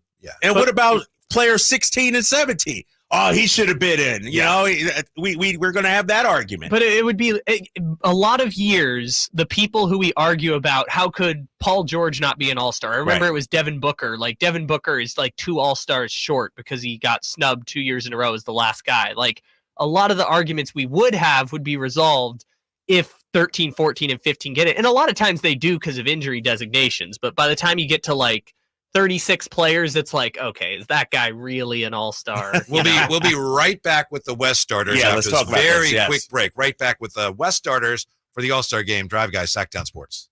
Join us for Championship Sunday as the Ravens host the Chiefs at noon and the Lions battle the 49ers at 3:30. The NFC and AFC Championship heard right here on your home for the NFL playoffs and Super Bowl 58, Sactown Sports. What's up? We're talking to Chad Hoblet of Hoblet Dodge Chrysler Jeep Ram in Woodland. Chad, as you know, it's a brand new year. The big question, what's happening at Hoblet for Chrysler's Start Something New sales event? We're keeping our traditions alive alive by continuing to offer the best savings on remaining new 2023 Ram 1500 Bighorn Crew cabs. Right now, you can save up to $12,000 off MSRP, and even better yet, you don't have to make a payment for 90 days. Well, that's a pretty big deal. $12,000 off MSRP on one of America's favorite trucks. That's the difference between Hoblet and so many others. We are here to help you get the truck you need at the best possible price, and you won't find a better selection of new Rams with over 500 trucks available. At Hoblet, we want you to be a customer for life. See their full inventory at HobletDodge.com. Unbeatable prices, unbeatable selection. Nobody beats Hoblet, period. 12,000 total net savings after 68.41 factory rebates and 51.59 dealer discounts. Rebates may include 1,000 case equipment bonus cash. Must have purchased new case equipment from qualifying dealer. No payment for 90 days through Chrysler Capital on approved credit. 10th is net savings. See dealer for details. The Drive Guys powering your afternoons Monday through Friday on Sactown Sports. I don't know, Kyle. I can understand why this is exciting, but for the Kings tonight, I'm worried, huh? You worried now. You're nervous now. Yeah, Drive Guys are back here. Here's Kyle Draper with your Western Conference All-Star starters. At the center spot, Nikola Jokic. At one forward, LeBron James. Mm-hmm. At another forward, Kevin Durant. Woo! Okay. In the backcourt, Luka Doncic. And then the other one's got to be Steph, right? What? Shai Gilgeous-Alexander rounding out the starting five for your Western Conference new All-Star. generation. I love Shea. I do. My fear is that Steph's going to go out tonight and score 90. You know? He might just to remind people who he is. Yeah. Google, what is the all-time record for made three-pointers in a game? Wow. Interesting. Shai Gilgeous-Alexander, who's an MVP candidate. Yeah, I'm a little surprised, but I'm good with that. That's legit. But you asked a great question a moment ago.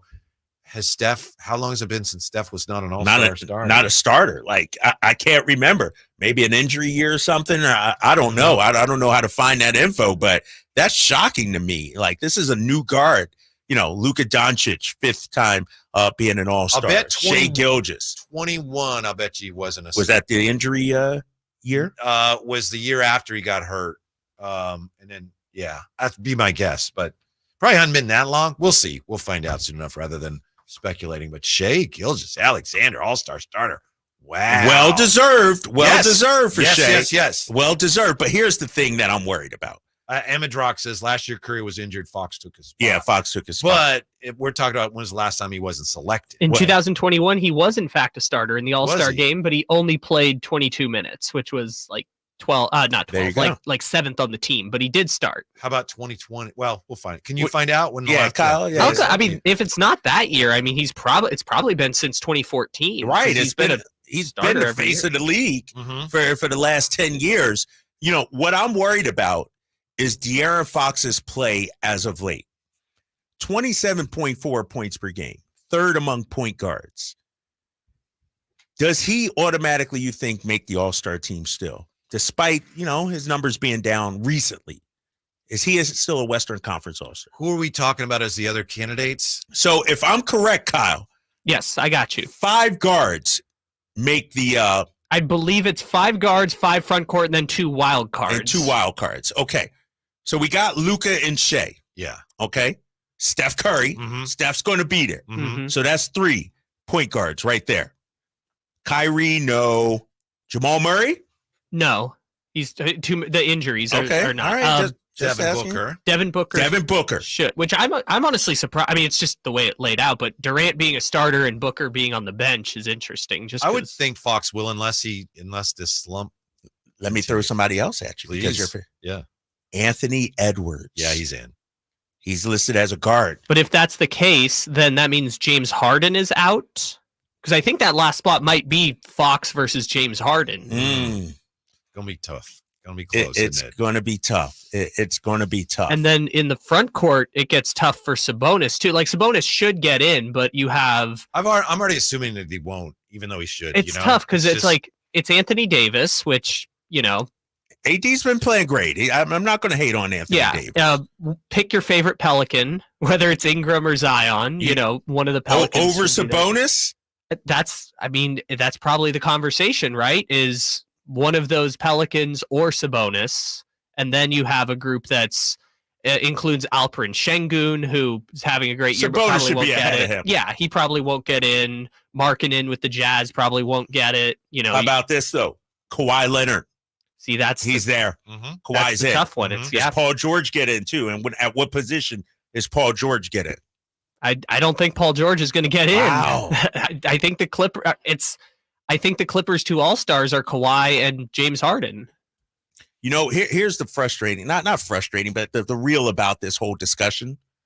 Last year, the Kings were a top 4 team at the All-Star break. They were right there, top 3 team. And they deserved 2 All-Stars. One of the biggest stories of the year. They needed to be rewarded. Now, they deserved to be rewarded.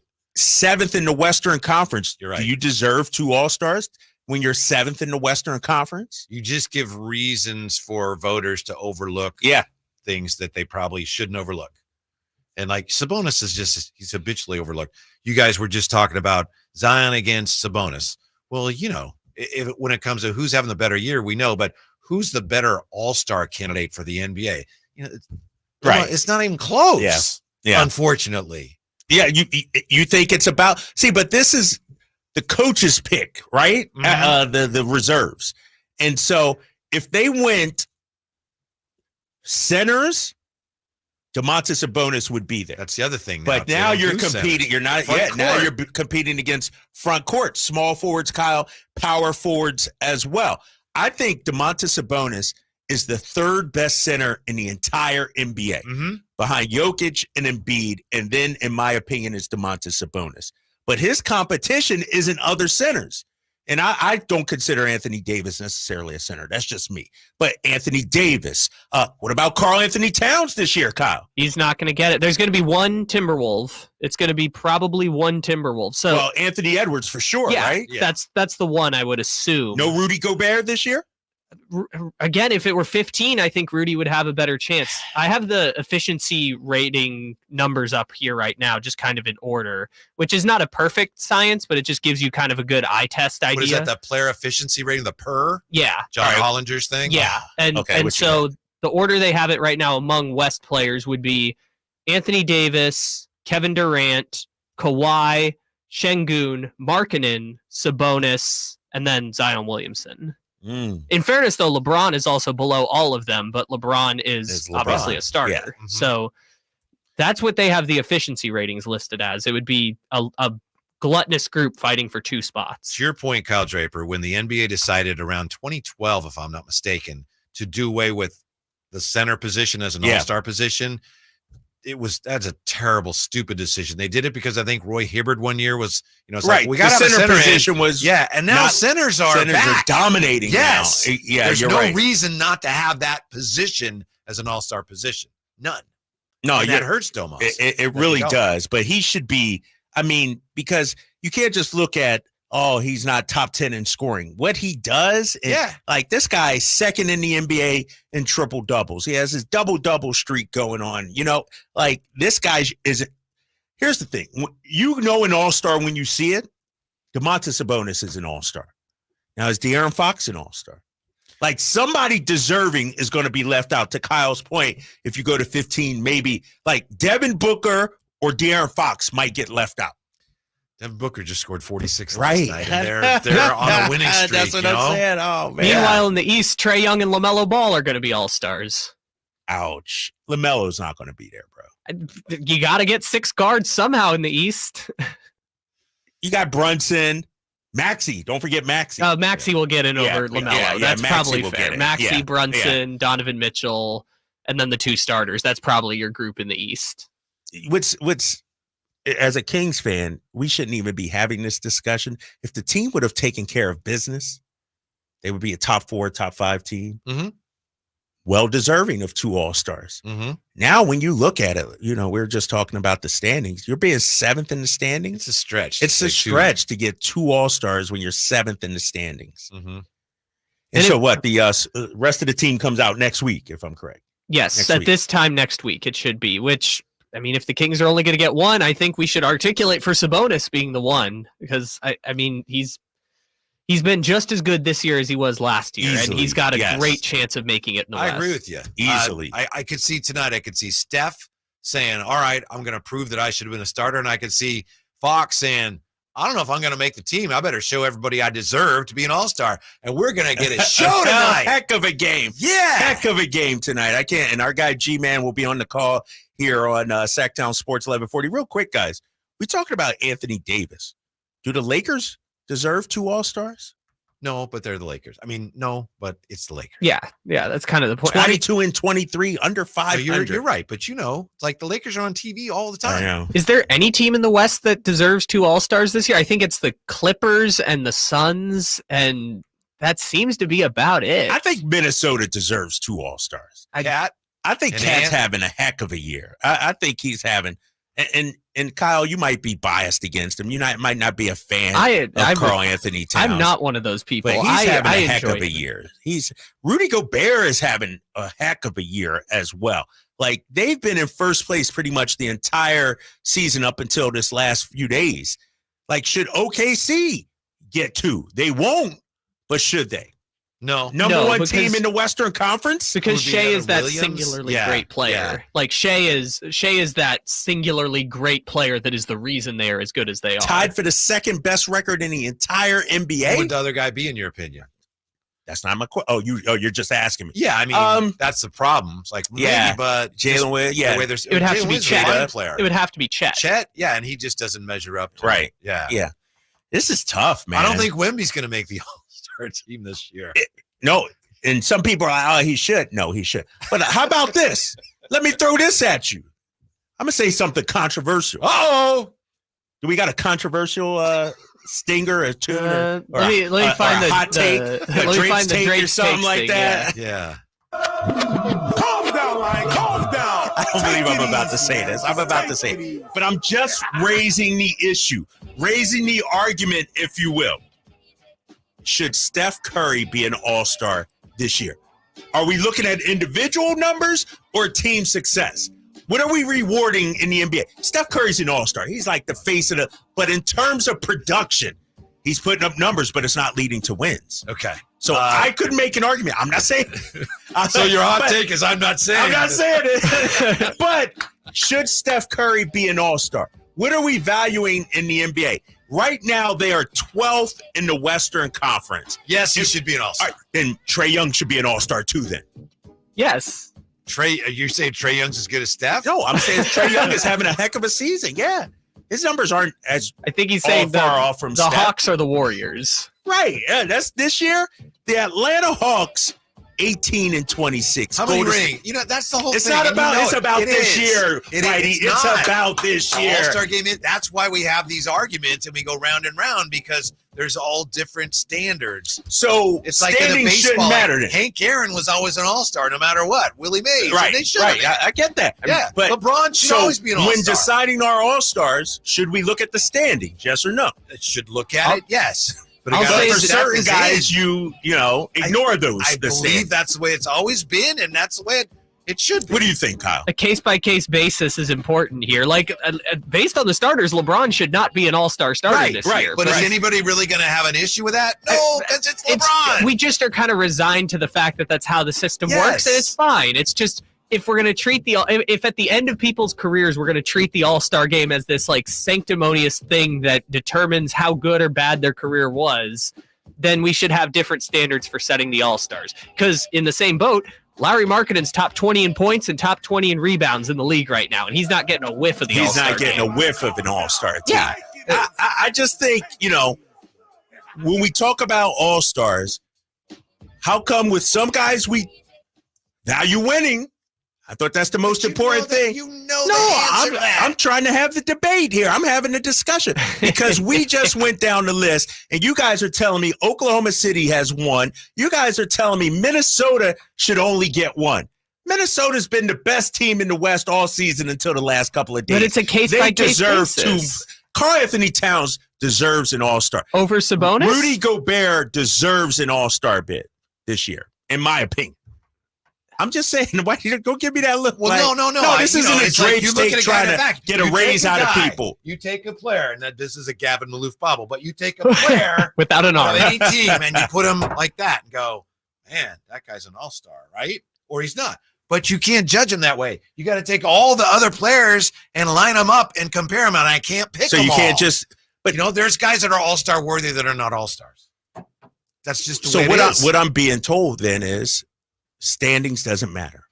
Well, you keep saying that. I'm telling you, it matters. But It matters for some guys. End all. It matters. Like the Clippers should get 2 guys.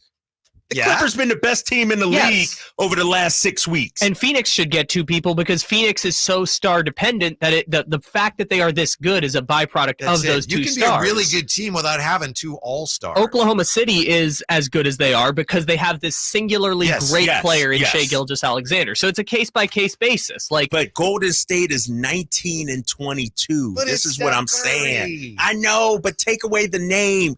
We're talking about this season right now. Yeah. This was the argument with DeMarcus Cousins years ago. Remember, DMC did not make the All-Star team because his team was winning, but the numbers were there. Steph Curry, his numbers are there, but his team's not winning. DeMarcus Cousins was left out. We're putting Steph Curry in. That's because the second best player on his team is Podziemski. You have to get over the fact that this Warriors beat the Celtics a couple years for the championship. You just have to. I was rooting for the Warriors back then. I was rooting for the Steph Curry. I'm just saying to bring up a real debate. Winning apparently is not that important when it comes to the All-Star. Let's look. We'll have to look at the winning percentages of the guys that are All-Stars so far. We have the All-Star starters announced today. We're getting ready for the Kings and the Warriors tonight. The conversation continues with the Drive Guys on Sactown Sports. 1 year ago, the San Francisco 49ers fell a game short of their goal to get to the Super Bowl. Now they are back in the NFC title game and hosting the Detroit Lions. San Francisco is 1 win away from a trip to Las Vegas and a chance at the Lombardi Trophy. Don't miss a moment. Catch every play of the NFC Championship game. Sunday at 3:30 here on your home of the San Francisco 49ers. Sactown Sports. Sacramento weather is brought to you by Bonnie. I'm Mark Finan in the KCRA3 Weather Center. Skies will stay partly cloudy through the evening. Then overnight, we'll see more clouds come our way. Temperatures will drop to the mid-40s. Tomorrow, look for a mixture of sun and clouds with highs in the low 60s. Get the latest forecast on the KCRA3 News and the KCRA3 app. Imagine taking a nice warm bath in your shower. Let's fix that. Right now, get that clogged drain unclogged for just $67. Plumbing, sewer, electric, heating, and air. Bonnie.com. Some restrictions apply. License 696-355. This is Monster Jam. Witness big air, two-wheel skills, backflips, and all-out racing. It's the only place to see the world's best drivers tear up the dirt in your favorite Monster Jam trucks like Gravedigger, El Toro Loco, Megalodon, and more. It's big-time fun for the whole family. Monster Jam, as big as it gets. Coming to Golden One Center this weekend. Brought to you by BKT Tires and Great Clips. Visit monsterjam.com today. The power's out at our house. Coffee table. But since our family has storm-ready Wi-Fi from Xfinity, we can stream or game in the dark. As I try and feel around for a seat. Here we go. Oh, who moved the couch? Get storm-ready Wi-Fi only from Xfinity, so you can stay connected for up to 4 hours, even when the power goes out. Restrictions apply. Limited to customers within range of 4G LTE cellular signal. Speeds reduced to 30/7 megabits per second. Actual speeds vary. Learn more at xfinity.com/stormready. At Ashton & Price, over the last 25 years, we've won just about every injury case you can think of. Slip and fall, falling merchandise, fell through rotted decking, we won those. Dangerous stairs, falls into holes, dog bites, won them. Injured while pedestrian or on a bicycle, auto, motorcycle, big rig, company vehicle, Uber, or Lyft accident, we've won them all. And the best news is there's no fee until you win. So no matter how you got injured, remember, for the best advice, don't think twice. Call Ashton & Price. Have you ever envisioned having $500,000 in advertising to conquer the remodel market, but felt overwhelmed at the thought of going it alone? Now you don't have to. Join Subcontractors United and share your advertising with 2 other contractors in your trade. Get $500,000 in advertising for only $1,042 a month. We are so sure this will work that we're giving away free advertising until June 2024 to qualified contractors. Visit subcontractorsunited.com today. Plantar fasciitis feels like pointed, sharp pain, very intense, can make your eyes water. It makes you walk funny because you're trying to get pressure off your heel. I had instability. I was so frustrated. I didn't know what to do. And I was driving past the Good Feet store. I mean, why not? Give it a try. For over 20 years, we've been helping people like Teresa actually live the life they love without their feet getting in the way. They wanted to make sure they fitted me with the right thing. And so they brought out several different arch supports and gave me the opportunity to try them in shoes and walk around with them until they found the perfect ones for my feet. I had no idea that they would be that patient, and I had no idea they would be that kind. And you just knew, like, your feet, just when they got on the right ones, they were like, oh yeah. And it really did make a big difference. It made my foot not hurt. I'm Teresa, and that's my Good Feet story. See what we can do for you with a free personalized arch support fitting at the Good Feet store. Visit the Good Feet store in Sacramento, Roseville, and Vacaville. Folsom Lake Ford has trucks. The F-150s are here. Explorers, Expeditions, and a huge selection of Broncos and Bronco Sports. They're in stock now at Folsom Lake Ford. Shop Folsom Lake Ford, your truck headquarters, right here in Sacramento for your favorite Ford models at good, fair prices. Short on cash? Buy any new Ford with zero down. Save big with low interest finance rates. Plus, Folsom Lake Ford is paying top dollar for all trades. We want your vehicle regardless of mileage or condition. This could be the best time to buy a new Ford. Check out the huge inventory online at folsomlakeford.com or stop by the dealership and see the most recent arrivals. Looking for something special? Give them a call and tell them Doug Christie sent you. Folsom Lake Ford in the Folsom Auto Mall, your trusted dealer, my trusted dealer for over 30 years. FolsomLakeFord.com. 0 down with approved credit. At Elk Grove Honda, not only do we have a great selection of pre-owned certified cars at very fair prices, but every one of our pre-owned automobiles are treated with kid gloves with a 182-point inspection that covers everything from unibody to tires to brakes and engine filters. Then our certified cars receive a mobile oil change and fresh fill-up with full synthetic mobile oil. We know you have lots of choices of where to purchase your next car. Come to Elk Grove Honda, home of the 182-point inspection and mobile oil change. We're in the Elk Grove Auto Mall, Highway 99 at Elk Grove Boulevard.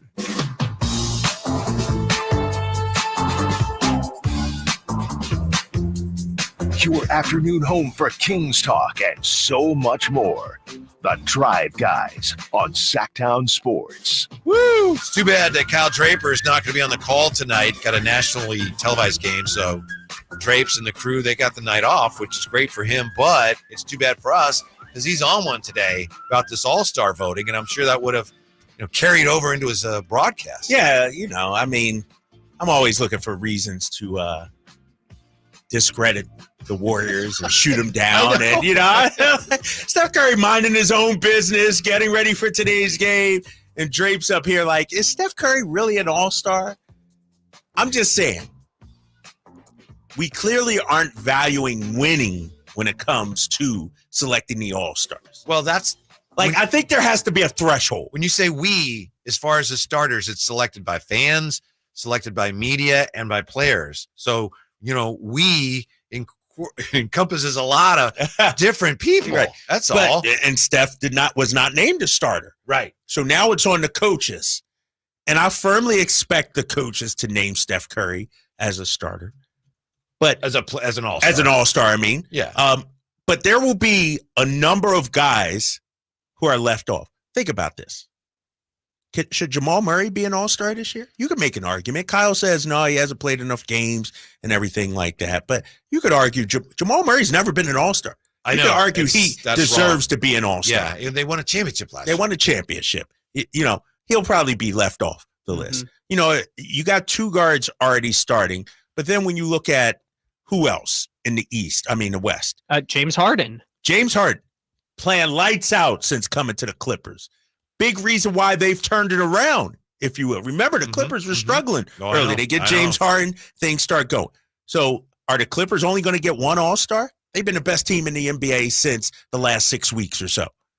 The Pelicans, they have to get one, right? They might get zero. They might get zero. Yeah. The Pelicans, meanwhile, are, let me do the math right here, 5.5 games ahead of the Warriors. Like, it's not even close. They're firmly in the playoff spot right now. They're the 6th seed. The Warriors are the 12th in the Western Conference. And I understand it's a fan event. It's who the fans want to see. Zion, big name, but it's not Steph Curry. All right, Phoenix, they should get 2, right? They will KD get is 2. in. Okay. They will. Yeah. Because Devin Booker, the Devin Booker and Anthony Edwards will get named to the All-Star. Bradley Beal's getting snubbed. Would he play like 8 games, something like that? But that's what I'm saying. Larry Markkinen, Utah's been balling the last month, Kyle. He's just as good this year as he was last year. Exactly. And he's not going to get an All-Star But tell me spot. why he's not going to get an All-Star spot. Because of the numbers game. So we know the real reason he's not getting it. You want to know why, Kyle? Sorry to cut you off. Because it's not in Utah this year? And because they're not as good in the standings this year. Yeah. Yeah. Like They're 10th, and nobody they're really, 10th. he's not a star. But he's not a big star. What are we doing, NBA? Are we rewarding season, like success during the regular season, or are we just handing them out to names? Is that what All-Star we're doing? game's about individual success, which doesn't always equate team success. Usually, I mean, it makes common sense. You have a lot of All-Stars, you're going to be good. But this is an individual thing, and you're talking about who are the best teams. You can be a really good team and not have All-Stars. OKC has one of the brightest stars in the league. Other than that, they got a great team. Right. How many All-Stars? Probably Shay's one. probably the only one. Probably Shay. Most definitely, yes. Yeah, 100%. But you can't tell me Minnesota doesn't have stars. Rudy Gobert is a big name. Karl Anthony Towns is a big name. Anthony Edwards is a big name. Jamal Murray's a big name. Look at the Clippers. Kawhi, Paul George. Telling me Paul George isn't an All-Star? James Harden isn't an You have All-Star? a finite number of slots. That's the other Right. thing. That's the Otherwise, problem. You could easily name like 23 players, right? That guy's an All-Star. Yeah, not this year. There's not enough room. So if we suspect that the other 3 guard spots are going to go to Curry, Anthony Edwards, and Devin Booker, Mm-hmm. and then 2 more front court players are going to be Anthony Davis and question mark. I'm gonna say Domas. Let's call it Domas because Yeah. Domas deserves it. So then you're looking at 2 wild cards, two right? wild cards, and here's the names that you have to pick from. I think there's 7 that we've named here. You can pick between Fox, James Harden, Larry Markkinen. I'm sorry, we missed one earlier. Instead of Sabonis, Kawhi Leonard. That's who we were thinking. Kawhi. Of. Kawhi and Kawhi's Anthony definitely Davis. in. Kawhi's definitely So in. of the 8 you have to choose from for 2 spots, it's Fox, Sabonis, James Harden, Markkinen, Towns, Gobert, and I will put in Alperen Şengün because Alperen Şengün deserves a chance to make the All-Star team, and even Paul George. You mentioned Paul George a second ago. George. So it's Fox, Sabonis, Paul George, James Harden, Towns, Gobert, Larry Markkinen, Şengün. That's 8 guys fighting for 2 spots right there. Then we got to put them all in. And Zion. Sorry, we and got to Zion. play a huge game of 21. And last 2 left are in. This is going to be a tough decision. This is because I believe one of our guys should get in, at least. Like Sabonis deserves it. He's been consistent. He's been great. In my opinion, the best center outside of Jokic in the entire NBA, entire Western Conference, other than him. And so I think he deserves it. But I also believe Minnesota deserves multiple All-Stars. I also believe the Clippers should probably get another All-Star. Well, backing up to what you just said, who deserves it more, in your opinion? Cat, Gobert, or Sabonis? Take, this team should have that many. I mean, they play the same position, so it's pretty easy. I'm going Sabonis. I think so too. I think so. Yeah. Yes, exactly. So then that leaves us 1 spot for 7 guys, Kyle. Mm-hmm. And then you got to make your choice about, do you put in a second Clipper? Do you put in a second Timberwolf? Do you put in a second King? Do you put in these teams that, I mean, the Pelicans aren't in the play-in, but these play-in teams that deserve one All-Star, but that one All-Star kind of has to fight for it. We mentioned Markkinen, Şengün, Zion Williamson in that group. There's a bunch of guys there who are fighting for essentially one spot and maybe an injury replacement. Drapes, do you know what it means contractually, All-Star teams? I know like all league things if you make all league or not, it can determine how big max. Yeah, I think All-Star's in that as well. All-Star's in that as well. And remember, with the new games played rules, that factors in too in terms of awards. If you're an all-star level player, you have to play certain number of games, and so, I think that's part of it. And I think all-stars are part of a contract as well. It's part of your resume, when it's contract time. I'm a 5-time all-star. I'm all NBA. I think that's part of it. Yes. Isn't that what just happened to our friend Tyrese Halliburton, where he has $31 million riding on making an all NBA team? And so he tried to come back to hit the 65 game threshold and re-injured his hamstring. Yeah. I don't know. I just think maybe to Kyle's point, I was never on board with expanding the rosters, but when you look at the Western Conference this year, I think Minnesota needs 2. That's just me. It's not like OKC where Shea is clearly the number one and everybody else is getting them where they fit in.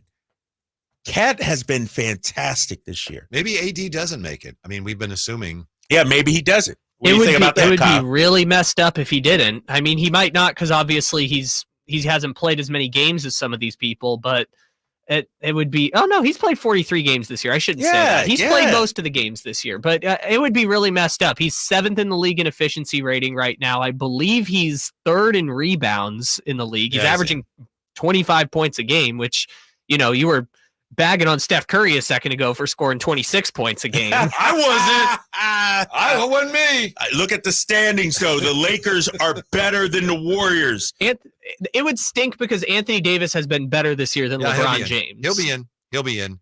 We're going to take a timeout. When we come back, the Kings, this all-star conundrum, and how many rivals do the Kings actually have right now? Are the Warriors even Kings rivals? Really? Next, Drive Guys, Sactown Sports.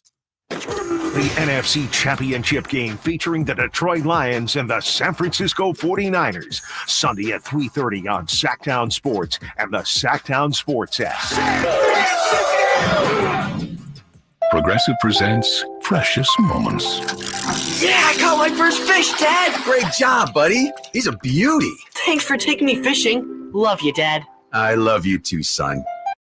The exchange you just heard didn't actually happen, but it could. Bundle your home and other vehicles with Progressive and you could use the savings to make sure the boat's always ready for those magical father-son moments. Who knows, maybe someday he'll actually like fishing. So keep the dream alive and the savings coming with Progressive.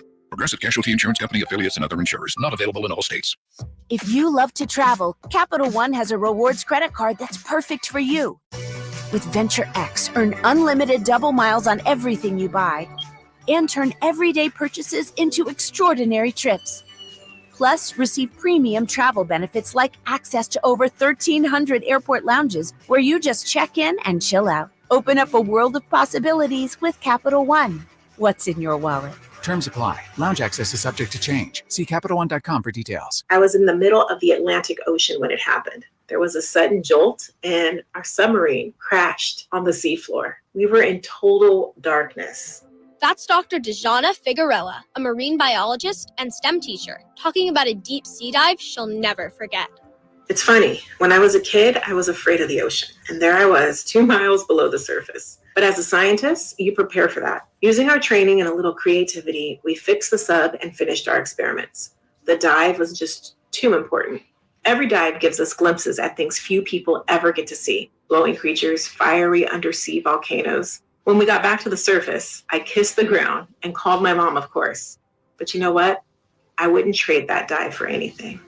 Dr. Figueroa uses her passion for STEM to discover new things and make the world a better place. She can STEM, so can you. Check out She Can STEM for more stories and inspiration.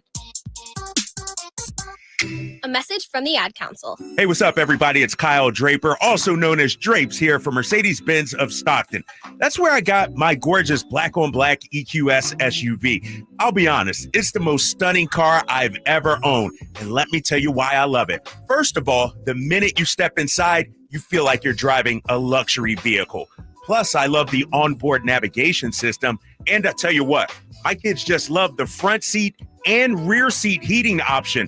You know how it is up here in Northern California. You got to have that during the winter, And of course, during the summer, you got to have seat cooling. Well, my Mercedes-Benz EQS SUV has that as well. Go see my friends at Mercedes-Benz of Stockton. They believe, guys, that when you buy the world's finest car, it should be an experience you'll never forget.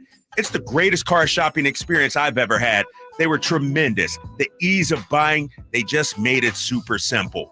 It's just 30 minutes from Sacramento, right off of I-5. And of course, you can always go online at mbofstockton.com. Hello, Sacramento. I'm Emran Pilati, owner of True Sports Cards and Collectible Store here in Rockland, California, and the host of the True Sports Cards Show that airs right here on Sactown Sports 1140 every Saturday from 10 to 11 a.m., where we discuss the latest trends, hottest products, and deliver exclusive interviews with other industry leaders. And don't forget to visit our shop, True Sports Cards, at 6661 Stanford Ranch Road in Rockland and see what we have for all your sports card and memorabilia needs. Guys, did you know your testosterone level impacts your energy, libido, sleep, weight, hair loss, mood, and even ED? And right now, Revive Men's Health Sacramento will check your testosterone for free. They've helped thousands of men since 2011 feel and perform better. They're so confident they can help you, they even guarantee it. Schedule your free testosterone test, exam, and consultation today. Call 916-277-8599. That's 916-277-8599. Or visit ReviveMen'sHealth.com.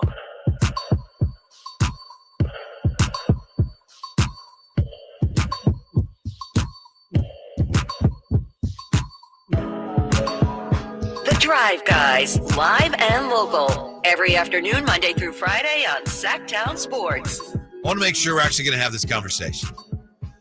Are we going to debate? Let's have this conversation. Let's have this conversation. All right, you go ahead then. Let me start. Because we're talking about all-star reserves and who should make it and who shouldn't. Can I make one point first? Just because we were talking about how being voted to the All-Star team impacts a player's contract. Lot of mumbo jumbo here, but actually being voted in twice as an all-star starter is one of the criteria that can help a player be eligible to maximize Supermax earnings. There's 3 things in there. That's one of them. So voted in twice as an all-star starter can't. There's also guys can have in their contracts, if I make an all-star team, I get this much, whatever. But as far as the Supermax and all those earnings, if you're voted in twice as an all-star starter, you win the NBA MVP once, or your 2 all-NBA selection, first, second, or third, that can increase help your contract. All right, but go ahead now. Player A versus player B. Player A, I'm going to reveal the stats, the numbers, and you tell me who's more deserving of an all-star. Okay? Uh-huh. Player A, 27.4 points. Yep, write this down. 4.1 rebounds, 5.6 assists, 39% from three-point range. All important stats. Team record, 24-18. Okay? Player B. I think I know who it is. Player B, 26.7 points. 4.2 rebounds. 5 assists. 40.1% from three-point range. Team record, 19-22. Based on the black and white, the numbers, based on no names, I don't know who's who. I'm not going to reveal that. Who would you go with? That's like a toss-up. It's literally a toss-up. Okay. All right. You're talking, what, like 0.7 of a point difference in scoring? The rebounds are almost dead even. Assists, I think you said, are dead even. And then one guy shooting a higher. That's almost like there's almost no difference. Almost no difference, but a slight edge to the person scoring 27 a game. Exactly. A little more. 0.7 of a point more, per game. Which, in fairness, player averaging more points per game is also playing 2.5 more minutes per game than player B. No, we can't introduce anyone. You can't do that. You can't do that. Okay. It's not. But so all is even, right? Basically, that's a dead heat almost. Yeah. But there's one stat where player A beats player B. Team record. 24-18 versus 19-22. Player A is 4.5 games better than player B. Have they played the same number of games? You do the math. I don't have it in 22 and front 19. 22 and 19. That's 41 versus 42 games. So one more game. No. I mean the individual, not the teams. The teams? Yeah. You're talking about the individual. I got it right here. Yeah. 38 for one, 36 for. So Okay. player 1, 36. Player 2, 38. Okay. Player 1 is De'Aaron Fox. Player 2 is Steph Curry. What? So based on the black and white, the numbers, De'Aaron Fox is having a better season than Steph Curry. De'Aaron Fox is more deserving of an all-star than Steph Curry. He's having a better season, barely. His team is having a better season. But how does that mean he's more deserving? So you're saying I'm all-star talking is this just team. who's having the best season to this point? That makes you an all-star. The best 12 in the West, the best 12 in the East. Somebody tell LeBron he ain't. No, LeBron deserves it. Why are we talking? LeBron's a reserve. 25 points, 7 rebounds, 7.4 assists. Mhm. Like LeBron's numbers stack up with anybody's. Like So does Steph Curry's. But And LeBron De'Aaron James' team. Fox's. But LeBron James' team is better than Steph Curry's. And LeBron was voted in as a starter. There's a difference. So you're saying Starter is more popularity. Reserve should be what you do this season on the court. in my opinion, to just pick an all-star based on the half season he's having, and it's almost literally a half season, I just think that's short-sighted. When you're talking about a player like Steph Curry, and it's interesting the way you corner me into trying to defend Steph Curry, but I'll do it. I'll do it. I mean, you just look at what he's done, what he's meant to the game. There's no comparison in that regard. That's nothing against De'Aaron Fox, but you know that. There's Steph's one of the faces of the league. league. Even compare. Right, Yeah. that's true. But as my guy, the Soul Shine Band says Yes. on the YouTube chat, check us out, Sactown Sports 1140. Uh-huh. One of the players has those stats on a winning team, while the other player is putting up great stats on a losing team. Mhm. The team records matter. They always have. Okay. I'm not saying De'Aaron Fox will beat Steph Curry. Steph Curry's going to be an all-star. We all know that. But De'Aaron Fox should be based on that. Then why isn't Steph? If De'Aaron Fox should be an all-star, Because it's name recognition. You know, I'm sorry. It's a popularity contest, even among some coaches. They don't even look at the numbers. Oh, Steph Curry. Oh, he's an all-star for sure. Like, you don't even have to look at the numbers. People will say, oh, that's Steph Curry. Of course he's an all-star. But actually, there are more deserving players based on their play this season than Steph Curry. Yeah, I just think to base it on what's going on this season, like I said, is short-sighted. And also, the bottom line on this is why all-star games don't matter. And I think we get a little too agitated over what happens in the all-star game, who's selected. There's no way you can't have an all-star game without Steph Curry.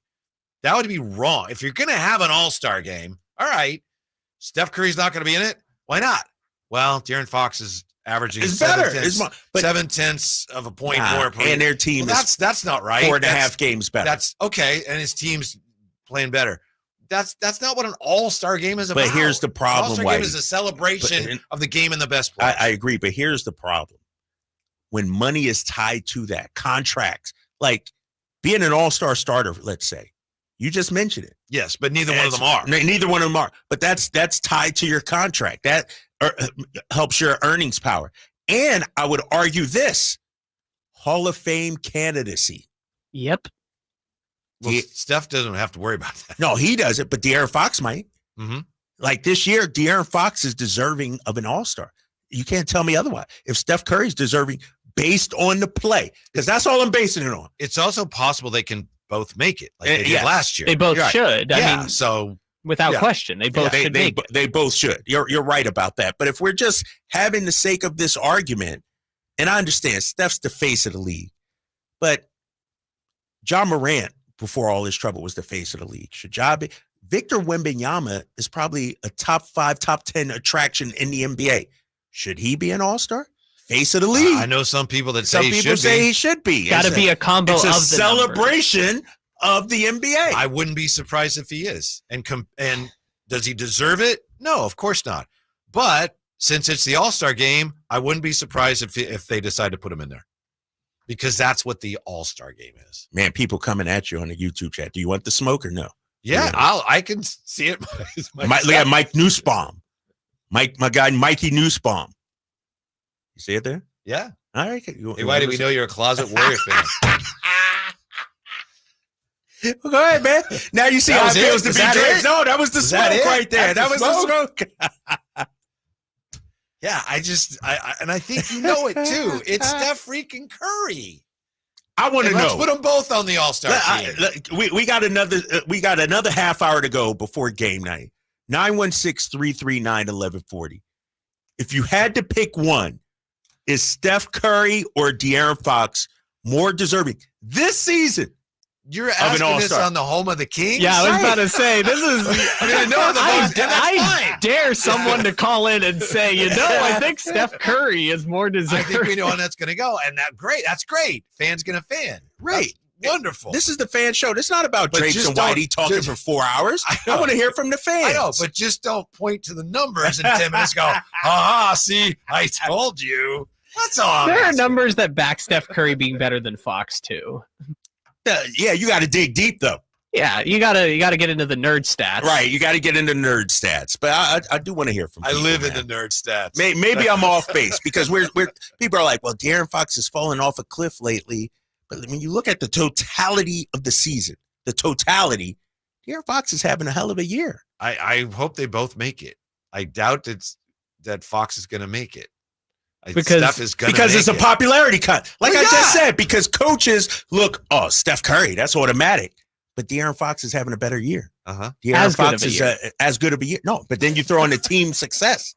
I count team success is important to me. And so I don't know. Yeah. Maybe I'm wrong. Maybe De'Aaron Fox shouldn't get in. If you could only pick one King to make it this year, which one would you pick? That's tough. Why you put me in that position?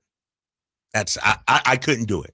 I think they're both valuable. I think Domas has been more consistent. Yeah. And when you look at that position, the competition isn't as great, at the center spot, let's say. And so Domas deserves it too. Yeah. I mean, he's a triple-double machine almost. Yes. So anyway, all right, 339-1140. Wait, well, you still don't want to finish up your Christian McCaffrey poll? No, because I got that. Okay, 60 votes. My guy CMC's winning 53%. It's a landslide. We'll tell you what, we'll get to the phones. Okay. Right, if you can hang on, please, we will get right to the phones when we come right back here to Drive Guys on Sactown Sports. Slayer and get your guaranteed maximum refund? It feels like the last level of a video game, facing off against the final boss who stands between you and your refund. All your refund is belong to me. Using the power of TaxSlayer like a secret power-up he doesn't see coming. Only the most tax-confident can defeat me. Throwing your laptop at his video game face and watching him crumble into a giant pile of shiny coin tax refunds. Oh, not fair. You use TaxSlayer. Start for free and get your guaranteed maximum refund. TaxSlayer. File fearlessly. Life insurance. Why are you putting it off? Can't afford it? Too much hassle? Think you don't need it? There's lots of excuses for putting off life insurance. But if you weren't there, who would pay the mortgage and other bills? With Ethos, you could be covered in 10 minutes and boom, family protected. Ethos, fast and easy online term life insurance. Up to $2 million in coverage with no medical exam. Some policies as low as $1 a day. Answer a few health questions and get your free quote at getethos.com. That's getethos.com. Capital Casino has been serving the greater Sacramento area in the same convenient downtown location for over 20 years, with plenty of close-by, well-lit parking monitored by security staff and offering the most variety of table games in the region in a safe and friendly environment. Best food, best service, and the best action. That's Capital Casino. For more information on tournaments and gaming, check out their website at capital-casino.com. And please remember to gamble responsibly. 1-800-GAMBLER. Beachhead Deli on 711 K Street is now your place to go in downtown Sacramento prior to all the games, concerts, and events. Conveniently located just across the street from the arena, Beachhead Deli features the finest gourmet sandwiches and craft beverages anywhere. Beachhead Deli at 711 K Street is also your premier lunch destination 7 days a week. Come by and say hi to new owner Brad Wakai. He's so excited to take care of all your taste bud needs. That's Beachhead Deli at 711 K Street in Sacramento. Have you Googled yourself lately? Are there negative posts from an ex-employee or from a former client? Maybe an outdated news article or sensitive personal information about your family? Search engines don't always get it right. For right or wrong, it's your reputation on the line. That's where Reputation Defender by Norton comes in. One of the most trusted names in online reputation repair, Reputation Defender has been fixing people's search results for over 15 years. Their cutting-edge approaches help you to wipe away unwanted information in your search results. They also promote the good stuff so that it rises to the top, helping you put your best foot forward. Your good name is too valuable to leave to the whims of a Google algorithm. Take control with Reputation Defender. You can start by getting your free reputation report card at reputationdefender.com or call 800-401-6681 to speak to an expert. That's 800-401-6681. Lowe's knows pros want savings now. That's why, as an MVP's Pro Rewards member, you get volume savings on orders of $1,500 or more at the Pro Desk. And there's more. We've lowered our prices on select top products like electrical wire and drywall, so you can get the job necessities for less. Because Lowe's knows savings. Lowe's knows pros.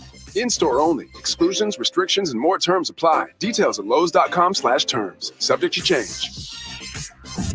Prescriptions require an online consultation with a healthcare provider who will determine if appropriate. Restrictions apply. See website for details and important safety information. Subscription required. Price varies based on product and subscription plan. Hey guys, did you know there's a generic form of Viagra that works just the same, but is 95% cheaper? And you can get it online? Go to hims.com/joy. Through Hims, you'll get a free medical consultation, discreet shipping if prescribed, and the process is 100% online. To start your free online visit, go to hims.com/joy. That's HIMS.com/JOY. Sacramento's premier music festival, Country in the Park, is back. 2 big old nights, May 17th and 18th at Cal Expo, with Brantley Gilbert, Dustin Lynch, Walker Hayes, and more. Plus line dancing, a mechanical bull, and Sacramento's best food trucks. 2-day general admission tickets are on sale now, starting at $85, or upgrade your experience with VIP or pit passes. Country in the Park, May 17th and 18th at Cal Expo. For more info, visit CITPFest.com. Brought to you by Oak Ridge Winery. Government Mule.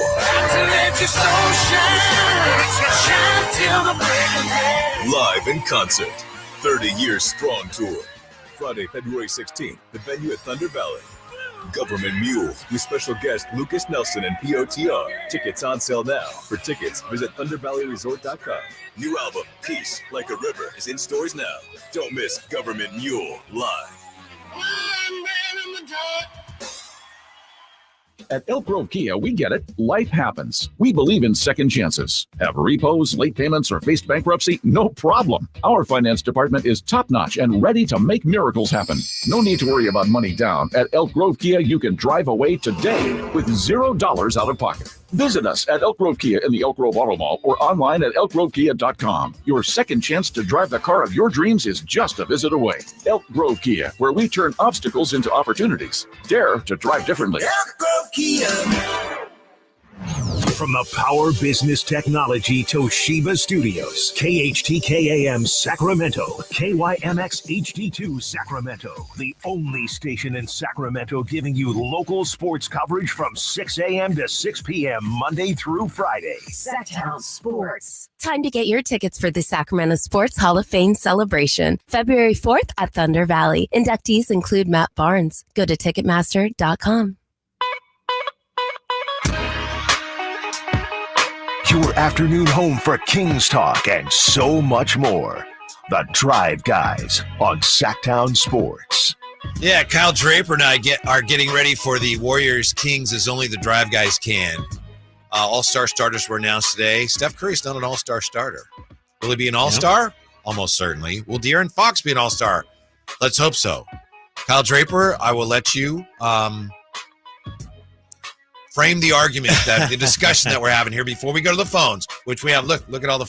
We got a lot of calls. Great, because I want to hear from the people regarding this. Of course, I do too. You know, Tristy Rodriguez, who I work with at NBC Sports California, tweeted out something very interesting.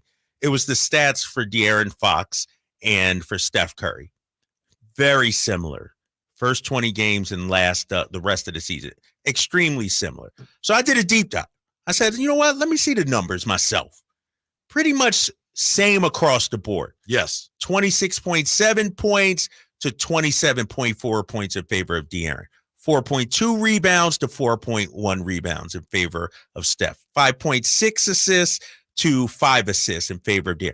But where De'Aaron Fox has the advantage is win-loss record of teams. 24-18 versus 19-22, 4.5 game differential.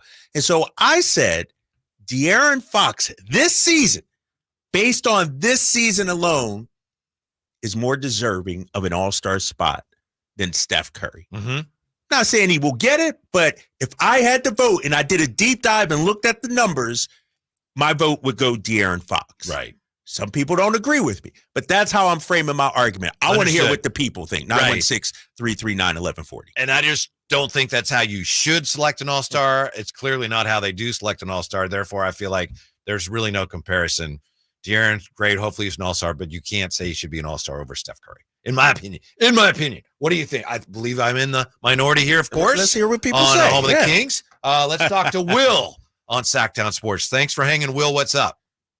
Hey, man, both of y'all tripping today. You know, Drace, man, Whitey, you up, man, look, you up there dogging Luka. Hey, Luka out of shape, but look, man, the Kings could have drafted Luka. We drafted Bags, okay? We could have had Steph. We could have had Thompson. I mean, y'all have to think before y'all, you know, you can't rip on Luka. I'll take Luka today. Give me Luka on the Kings. I'll take him today. Now, Drace. You going at us both, huh? Drake, it ain't, man, nobody cares about the All-Star game, man. Look, it's just a party thing, man. Nobody cares. Look, my boy hasn't hit his free throws. If he want to really be up there with Steph, he has to hit his free throws. And then we talking about, you know, we know, Drapes, you advertising the next game with Milwaukee and Cleveland, man. They using your voice. Man, they using your voice on that Dame shot. I can't take it. What are you talking about? They using my voice. On the promo for the game? Yeah, on the promo on the game. But it's all Drake, man. It's all Drake. Where at? Dame hit the shot. Oh, when Dame hit that shot? Yeah. Yeah. Every time they show the game, next game with Milwaukee, and I'm hearing Drake. I'm hearing Drake on my man. Thank you, Will. Will, good stuff, man. Yeah. Appreciate you, baby. Great point about the foul shooting, Will. No, you want to say anything about that? I'm going to let you go. I'm not going to take that bait. No, I'm going to just let you go on that. Roy on Sactown Sports. Hello, Roy. How are you? Hey, Drake. I got two beefs with you, man. The first one is you got to stop the Brock Purdy hate, man. All right? That's the number one. Okay. The second thing is the All-Star game is a show. It's entertainment. And let's be honest, De'Aaron Fox has not been entertaining. He ain't been putting on a show.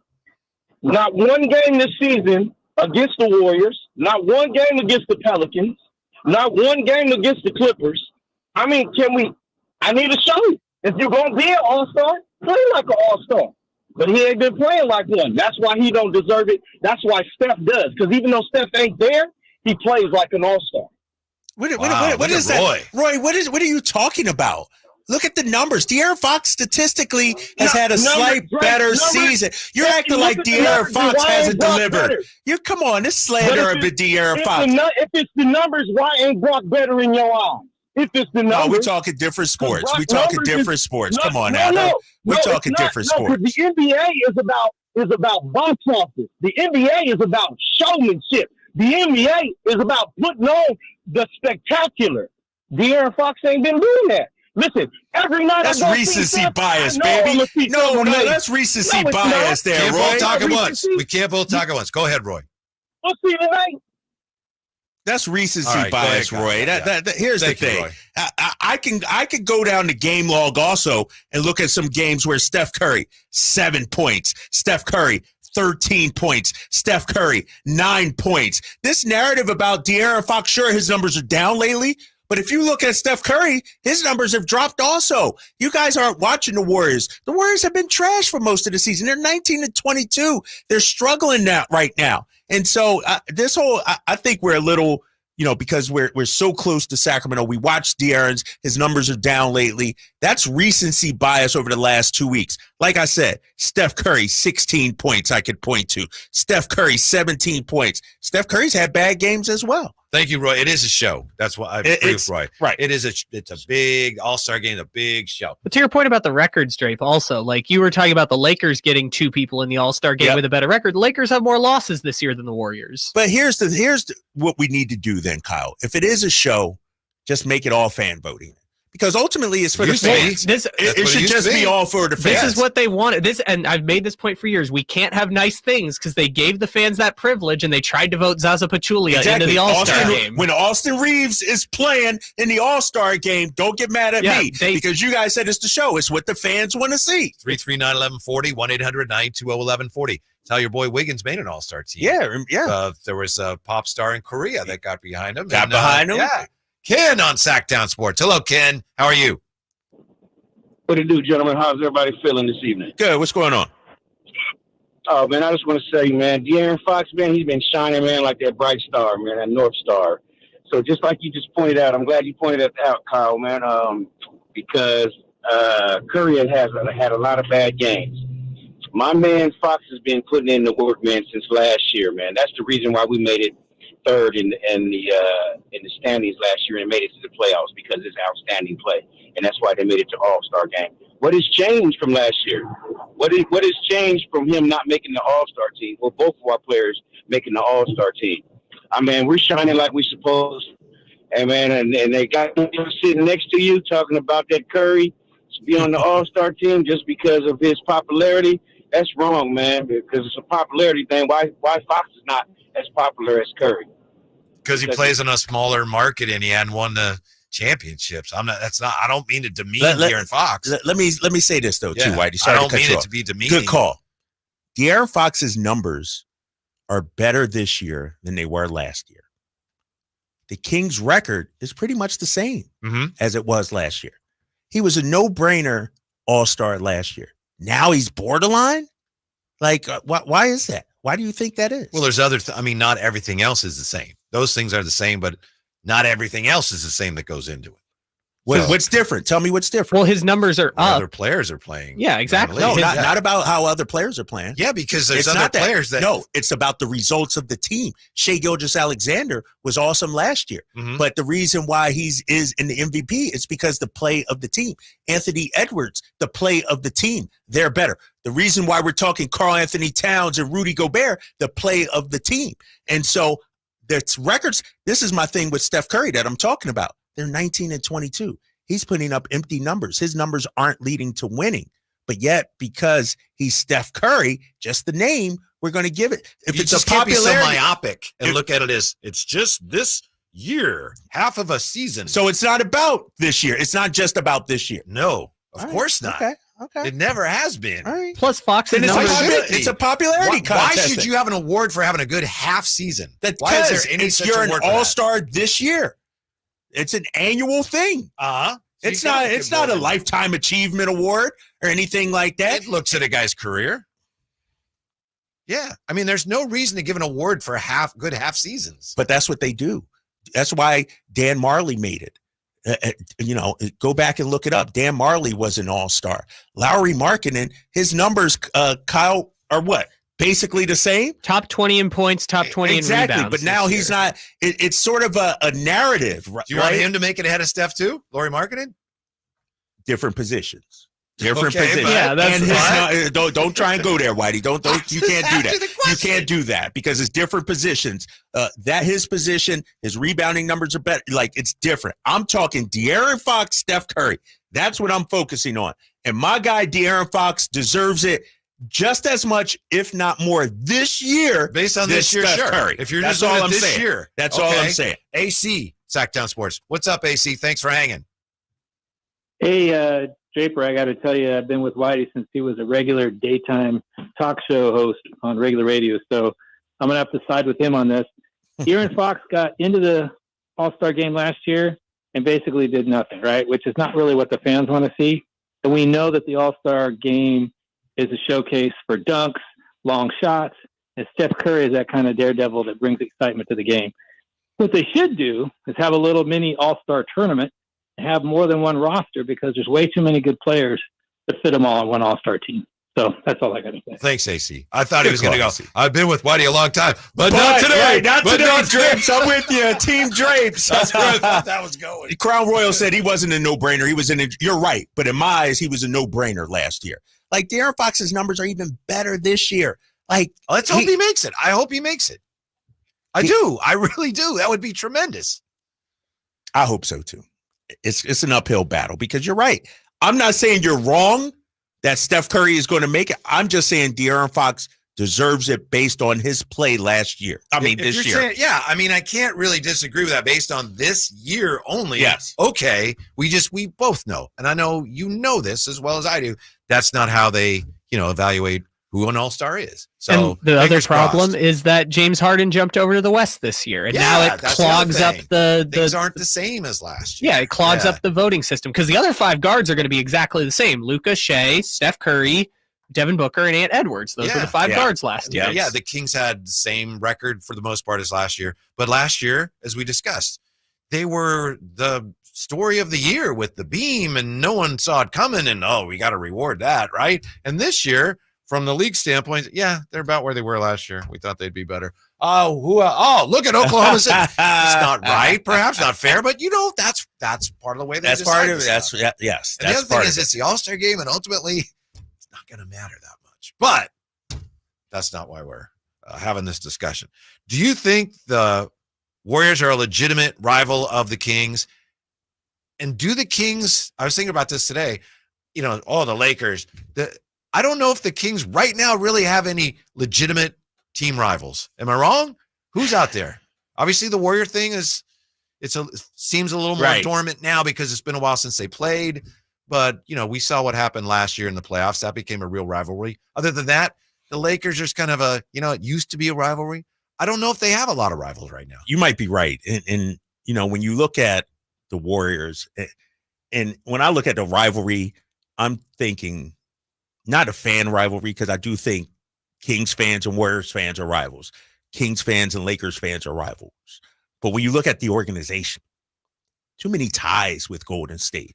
Mike Brown, Luke Laux, De'Aaron Fox, Steph Curry, Vivek. There's so many ties. Mm-hmm. So I think there's a respect and a liking, and so it's not Lakers Celtics in the 80s or Kings Lakers in the early 2000s.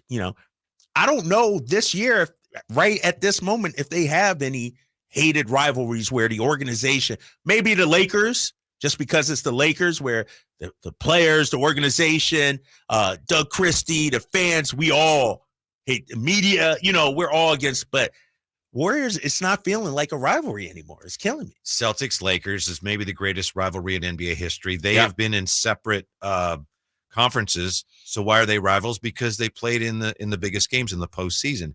And that's where rivalries are really bred, right? So the Warriors thing was dormant for so long. And I know what you're saying. Right now, it seems like it's cool. But last year in the playoffs, they were in the playoffs. It's huge. And the Laker thing is left over from when the Kings used to play the Lakers in the playoffs. So given that the Kings haven't been in the playoffs very many years lately. Do we need to see Golden State again in the playoffs? Let's knock them out of the play-in. No, I want to see them in the playoffs. Because if it's the play-in, that means we're there too. My point is, if the Kings get in this year, whoever they play, that's going to be a rivalry.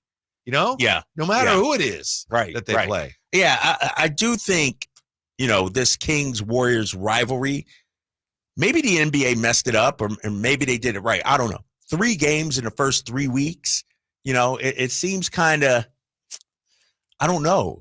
It was force-fed us. Wasn't that to early. Jumpstart the ratings and get people to notice, hey, basketball's back. Yeah, exactly. The tournament. And now, then you go 2 months without, and so much has gone on. Both teams, we had Anthony Slater on, both teams in desperate need of a win. For some reason, this game does not feel like a rivalry, even though this is rivalry week in the NBA. Mm-hmm. The NBA is trying to hype this game up as a rivalry. I just think the two teams right now are in different mental states. Like, it's not about, I got to kick the Warriors, but we just need to win right now. Yeah, I got to get my own house in order before I worry about what you're doing. Right. Do you think Domas is King's key tonight? I think so. What's interesting, I do too, is Looney only played 10 minutes last night. I expect he's going to play a lot more tonight. Yeah. Like, I think that Saric has matchup- been playing a lot Yeah, for them. Saric, but I think It's a bonus to destroy him. Yeah, it's a bonus we'll eat him for lunch, no doubt about it. And so I think when you look at Domas, it's about the way he plays. Play physical, but also take what's there. That foul line jumper, he has to shoot that tonight. I want at least 5 of those tonight if he's open. I don't even care if he miss or make. Just shoot it.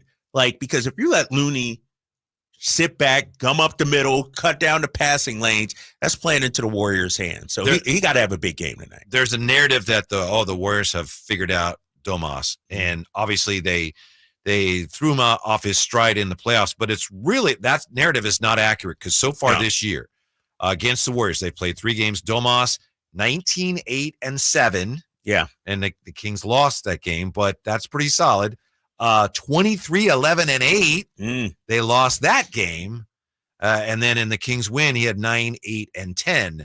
So I read somewhere, Sabonis doesn't have a triple-double against the Warriors yet this year. No, he doesn't, but he's had some really, really solid games. Yeah, I think this year he has really stepped up his play. Like, it hasn't been because of him why they lose. I got the numbers the last 10 games. The playoffs. Flyer! Oh, High Debo Flyers. coming in. What's up with you, baby? What's going on, High Flyer? Come walking in, ready to start some stuff. No, we excited, man. We're talking about Domantas Sabonis against the Warriors. His numbers have been good against Golden State this year. He's been taking it to them this year. You want to jump on or no? Yeah, jump on. Go ahead. Pull it up. What do you want to see from Domas tonight? I mean, KD, bro, this dude's a walking triple-double. You talk about good. No, this dude's numbers have been great. And, I mean, he'll have 10 points, 6 rebounds, and 7 assists in the first half. Yeah. So, numbers-wise, I mean, he can't get any better. I mean, we really take that for granted. I mean, at one point, KD, he had 7 triple-doubles in, like, 13, 12 games, something crazy like that. Crazy. You can't get any better, bro. I mean, what else can you ask for the guy? No, I'm with you 100%. And like Whitey was saying, there's this narrative that he doesn't play against the Warriors. I feel like he's exercised those demons. He's erased that narrative this regular season. Sure, in the playoffs, his numbers were down. The shooting percentage was down, efficiency down. Yeah. But he's been bout it this year against Golden State. You know what? I think a lot of people are so in tune to what happened in that playoff series to where they're like, well, he haven't showed up against the Golden State Warriors. Well, let's keep it 100. The Golden State Warriors have had our number up until now. They have really been able to match up with us well and just, at the end of games, pull it out. The veteran scenario, what Golden State has, they always come out in the end and beat us in basketball games. Are you a Kuminga fan? Because he had a huge night last night. He was 11 for 11, and he was just muscling people. I mean, he's the new era. Yeah. He is the new. I'm telling you, Draymond Green about to be out of there, and Kuminga taking that slot. He is the new era. Both of those young guys that they have is going to take over as soon as this little fiasco they got going. Don't take them to the championship. Right. KD, I said it again. It's their last dance. Last dance. All right, Drapes. We'll see you tomorrow. Enjoy the game tonight. What you got for dinner? Huh? That's a sandwich, bro. Okay. I got hook the boy up next time. I got the po' boy, but you can have half of that. Stick around. You my dog. That's just a over guy half for a you. sandwich. Stick around for game night. The High Flyer, Scott Marsh next. Getting ready for the Kings and the Warriors right here on Sactown Sports. For the final time in the regular season, the Sacramento Kings and Golden State Warriors collide. Accelerates front court, gets to Lyles on the run.